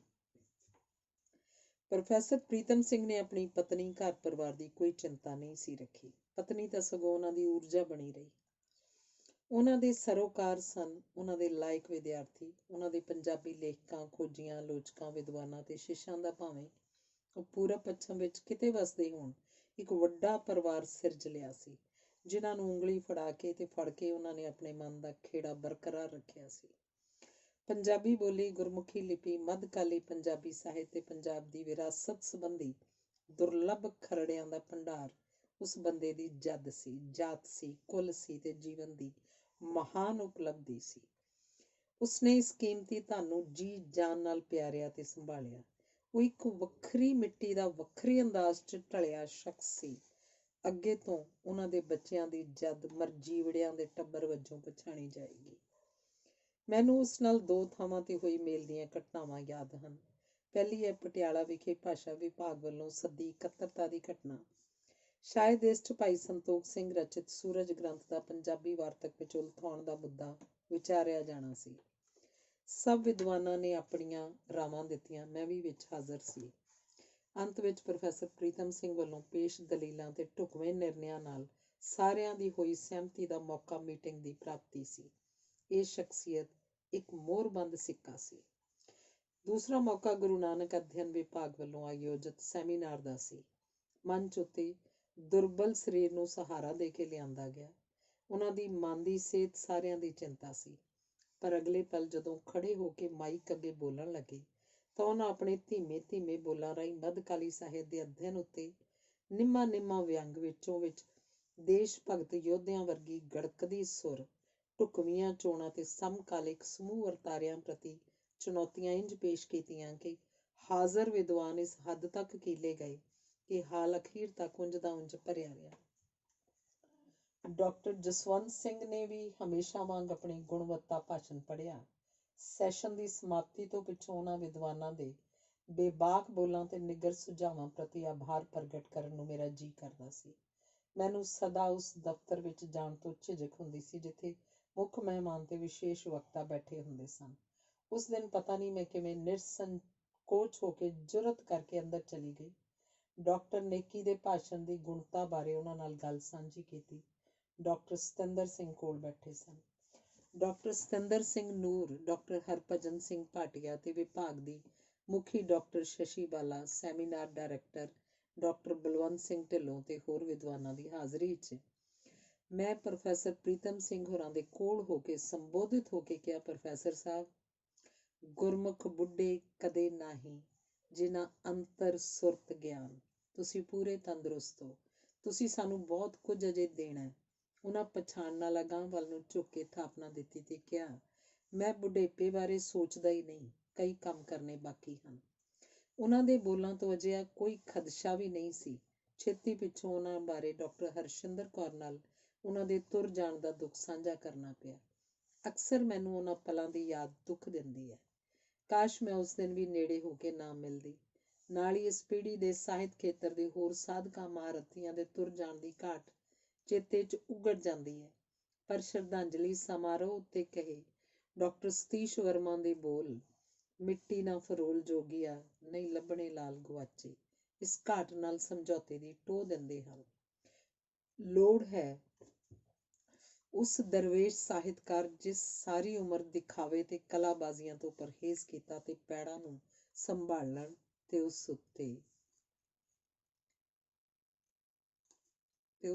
ਉਸ ਉੱਤੇ ਤੁਰਨ ਦੀ ਪਹਿਲ ਕੀਤੀ। ਅਖੀਰਲਾ ਲੇਖ ਹੈ ਮਿਹਰਬਾਨ ਪ੍ਰੋਫੈਸਰ ਪ੍ਰੀਤਮ ਸਿੰਘ ਜੀ, ਸੰਤੋਖ ਸਿੰਘ ਧੀਰ ਵੱਲੋਂ ਲਿਖਿਆ। ਪ੍ਰੋਫੈਸਰ ਪ੍ਰੀਤਮ ਸਿੰਘ ਪਟਿਆਲਾ ਬੜੇ ਮਿਹਰਬਾਨ ਮਿੱਤਰ ਸਨ ਤਾਂ ਉਹ ਹਰ ਕਿਸੇ ਨਾਲ ਹੀ ਮਿਹਰਬਾਨ, ਪਰ ਮੈਂ ਇੱਥੇ ਉਸੇ ਇੱਕ ਮਿਹਰਬਾਨੀ ਦਾ ਜ਼ਿਕਰ ਕਰਾਂਗਾ ਜੋ ਉਹਨਾਂ ਵੱਲੋਂ ਮੇਰੇ ਨਾਲ ਖਾਸ ਕਰੀ ਕੀਤੀ ਗਈ। ਉਹਨਾਂ ਦਾ ਇੱਕ ਦੋਹਤਰਾ ਪਾਣੀ ਦੇ ਜਹਾਜ਼ 'ਚ ਕਿਸੇ ਚੰਗੀ ਨੌਕਰੀ ਉੱਤੇ ਲੱਗਾ ਸੀ। ਪਹਿਲੀ ਤਨਖਾਹ ਮਿਲੀ ਤਾਂ ਉਹਨੇ ਆਪਣੇ ਨਾਨਾ ਜੀ ਪ੍ਰੋਫੈਸਰ ਪ੍ਰੀਤਮ ਸਿੰਘ ਹੋਰਾਂ ਨੂੰ ਆਖਿਆ ਕਿ ਨਾਨਾ ਜੀ, ਮੈਂ ਇਸ ਪਹਿਲੀ ਤਨਖਾਹ ਨੂੰ ਕਿਸੇ ਚੰਗੇ ਕੰਮ 'ਤੇ ਖਰਚ ਕਰਨਾ ਚਾਹੁੰਦਾ, ਕਿਰਪਾ ਕਰਕੇ ਦੱਸੋ ਮੈਂ ਇਹਨੂੰ ਕਿਵੇਂ ਖਰਚ ਕਰਾਂ। ਪ੍ਰੋਫੈਸਰ ਸਾਹਿਬ ਨੇ ਆਖਿਆ, ਪੰਜਾਬੀ ਦੇ 2 ਲੋੜਵੰਦ ਲੇਖਕ ਹਨ, ਸੰਤੋਖ ਸਿੰਘ ਧੀਰ ਤੇ ਦੂਜੇ ਸ਼੍ਰੀ ਸ਼ਿਵਨਾਥ, ਦੋਵੇਂ ਮੋਹਾਲੀ ਰਹਿੰਦੇ ਹਨ। ਇਹ ਰਕਮ ਜੇ ਉਹਨਾਂ ਨੂੰ ਦੇ ਦਿੱਤੀ ਜਾਏ ਤਾਂ ਬਹੁਤ ਚੰਗਾ ਹੋਏਗਾ। ਸਮਝ ਜਿਵੇਂ ਗੁਰਦੁਆਰੇ ਜਾਂ ਮੰਦਰ ਨੂੰ ਹੀ ਦੇ ਦਿੱਤੀ ਗਈ। ਉਹਨਾਂ ਦਾ ਦੋਹਤਰਾ ਸਾਡੇ ਕੋਲ ਆਇਆ ਤੇ 10-10 ਹਜ਼ਾਰ ਰੁਪਇਆ ਸਾਨੂੰ ਦੋਹਾਂ ਨੂੰ ਦੇ ਗਿਆ, ਪਰ ਉਹਨੇ ਇਹ ਨਹੀਂ ਆਖਿਆ ਕਿ ਰਾਸ਼ੀ ਉਹ ਆਪਣੇ ਕੋਲੋਂ ਦੇ ਰਿਹਾ, ਸਗੋਂ ਉਸ ਨਿਰਮਾਣਤਾ ਵਜੋਂ ਆਖਿਆ ਕਿ ਇਹ ਪੈਸੇ ਸਾਡੇ ਲਈ ਪ੍ਰੋਫੈਸਰ ਸਾਹਿਬ ਨੇ ਭੇਜੇ ਹਨ। ਮੈਨੂੰ ਕੁਝ ਹੈਰਾਨੀ ਹੋਈ। ਪ੍ਰੋਫੈਸਰ ਸਾਹਿਬ ਤਾਂ ਸਾਡੇ ਵਾਂਗੂ ਆਪ ਹੀ ਲੋੜਵੰਦ ਹਨ, ਫਿਰ ਉਹਨਾਂ ਸਾਡੇ ਲਈ ਇਹ ਤਕਲੀਫ ਕਿਉਂ ਕੀਤੀ? ਮੈਂ ਉਹਨਾਂ ਨੂੰ ਇਸ ਭਾਵ ਦਾ ਟੈਲੀਫੋਨ ਪਟਿਆਲੇ ਕੀਤਾ, ਨਾਲ ਇਹ ਵੀ ਆਖਿਆ ਕਿ ਅਸਲ 'ਚ ਸਾਡੇ ਵਰਗੇ ਲੋਕਾਂ ਨੂੰ ਤਾਂ ਯੂਨੀਵਰਸਿਟੀਆਂ ਨੂੰ ਸਾਂਭਣਾ ਚਾਹੀਦਾ ਹੈ। ਉਨੀ ਦਿਨੀ ਉਹਨਾਂ ਦੇ ਸਪੁੱਤਰ ਡਾਕਟਰ ਜੈਰੂਪ ਸਿੰਘ ਜੀ ਗੁਰੂ ਨਾਨਕ ਦੇਵ ਯੂਨੀਵਰਸਿਟੀ ਅੰਮ੍ਰਿਤਸਰ ਦੇ ਵਾਈਸ ਚਾਂਸਲਰ ਸਨ। ਉਹਨਾਂ ਆਖਿਆ ਕਿ ਧੀਰ ਜੀ, ਇੱਕ ਤੁਸੀਂ ਤੇ ਇੱਕ ਡਾਕਟਰ TR ਸ਼ਰਮਾ ਮੈਨੂੰ ਸਦਾ ਚੇਤੇ ਰਹਿੰਦੇ ਹੋ। ਤੁਹਾਡੀ ਬਹੁਤ ਵੱਡੀ ਘਾਲਣਾ ਹੈ। ਮੈਂ ਸੋਚਦਾ ਰਹਿਣਾ ਕਿ ਤੁਹਾਡਾ ਦੋਹਾਂ ਦਾ ਜ਼ਰੂਰ ਕੋਈ ਪੱਕਾ ਪ੍ਰਬੰਧ ਹੋਣਾ ਚਾਹੀਦਾ ਹੈ। ਉਹਨਾਂ ਆਪਣੇ ਪੁੱਤਰ ਡਾਕਟਰ ਜੈਰੂਪ ਸਿੰਘ ਨਾਲ ਗੱਲ ਕੀਤੀ ਹੋਏਗੀ। 2 ਕੁ ਦਿਨਾਂ ਮਗਰੋਂ ਪ੍ਰੋਫੈਸਰ ਸਾਹਿਬ ਦਾ ਟੈਲੀਫੋਨ ਆਇਆ ਕਿ ਧੀਰ ਜੀ, ਗੁਰੂ ਨਾਨਕ ਦੇਵ ਯੂਨੀਵਰਸਿਟੀ ਵੱਲੋਂ ਤੁਹਾਨੂੰ ਤੇ ਡਾਕਟਰ TR ਸ਼ਰਮਾ ਨੂੰ 10,000 ਰੁਪਏ ਮਹੀਨਾ ਐਮਿਰਿਟਸ ਫੈਲੋਸ਼ਿਪ ਦੇ 20,000 ਰੁਪਏ ਸਾਲਾਨਾ ਕੰਟੀਜੈਂਸੀ ਵਜੋਂ ਦਿੱਤੇ ਜਾਇਆ ਕਰਨਗੇ। ਅਗਲੇ ਦਿਨ ਇਸੇ ਭਾਵ ਦੀ ਖਬਰ ਅਖਬਾਰਾਂ 'ਚ ਆ ਗਈ ਸੀ। ਮੇਰੇ ਲਈ 10,000 ਰੁਪਏ ਮਹੀਨੇ ਦੀ ਰਾਸ਼ੀ ਕੋਈ ਛੋਟੀ ਚੀਜ਼ ਨਹੀਂ ਸੀ। ਜਿਹਨੂੰ ਕਦੇ ਜੀਵਨ 'ਚ ਇੱਕ ਪੈਸਾ ਤੱਕ ਵੀ ਕਦੇ ਲਿਖਤਾਂ ਦਾ ਮਿਲਿਆ ਨਹੀਂ ਸੀ, ਉਹਨੂੰ 10,000 ਰੁਪਏ ਮਹੀਨਾ ਬਹੁਤ ਵੱਡੀ ਗੱਲ ਸੀ। ਜਦ ਤੋਂ ਇਹ ਫੈਲੋਸ਼ਿਪ ਲੱਗੀ ਹੈ, ਬਹੁਤ ਸੌਖਾ ਮਹਿਸੂਸ ਕਰ ਰਿਹਾ ਤੇ ਆਪਣਾ ਲਿਖਣ ਪੜ੍ਹਨ ਦਾ ਕੰਮ ਅਮਨ ਅਮਾਨ ਨਾਲ ਕਰਦਾ ਰਹਿਣਾ, ਨਹੀਂ ਤਾਂ ਸਾਰਾ ਜੀਵਨ ਮਾਨਸਿਕ ਤਣਾਵਾਂ ਵਿੱਚ ਹੀ ਲੰਘਦਾ ਬੀਤਦਾ ਰਿਹਾ। ਪ੍ਰੋਫੈਸਰ ਸਾਹਿਬ ਨੂੰ ਜਦ ਧੰਨਵਾਦ ਦਾ ਫੋਨ ਕੀਤਾ ਤਾਂ ਉਹ ਧੰਨਵਾਦ ਨੂੰ ਵਸੂਲ ਨਹੀਂ ਸਨ ਕਰ ਰਹੇ। ਕਹਿੰਦੇ ਸਨ, ਧੰਨਵਾਦ ਕਾਹਦਾ, ਇਹ ਤਾਂ ਸਾਡਾ ਜਾਂ ਯੂਨੀਵਰਸਿਟੀ ਦਾ ਫਰਜ਼ ਸੀ, ਜਿਹਨੂੰ ਬੜੀ ਦੇਰ ਬਾਅਦ ਪੂਰਾ ਕੀਤਾ ਗਿਆ। ਧੰਨਵਾਦ ਤਾਂ ਤੁਹਾਡਾ ਹੈ ਜਿਨ੍ਹਾਂ ਨੇ ਤੁੱਛ ਜਿਹੀ ਪੇਸ਼ਕਸ਼ ਪ੍ਰਵਾਨ ਕੀਤੀ। ਇਹ ਸੀ ਉੱਚ ਕਿਰਦਾਰ ਮਿਹਰਬਾਨ ਪ੍ਰੋਫੈਸਰ ਪ੍ਰੀਤਮ ਸਿੰਘ ਪਟਿਆਲਾ ਜੀ ਦਾ, ਪਰ ਮੈਂ ਫਿਰ ਵੀ ਉਹਨਾਂ ਦਾ ਲੱਖਾਂ ਵਾਰ ਧੰਨਵਾਦ ਕਰਨਾ ਚਾਹਾਂਗਾ। ਇਸੇ ਤਰ੍ਹਾਂ ਮੇਰੇ ਮਨ ਦਾ ਭਾਰ ਲੱਥ ਸਕਦਾ। ਧੰਨਵਾਦ।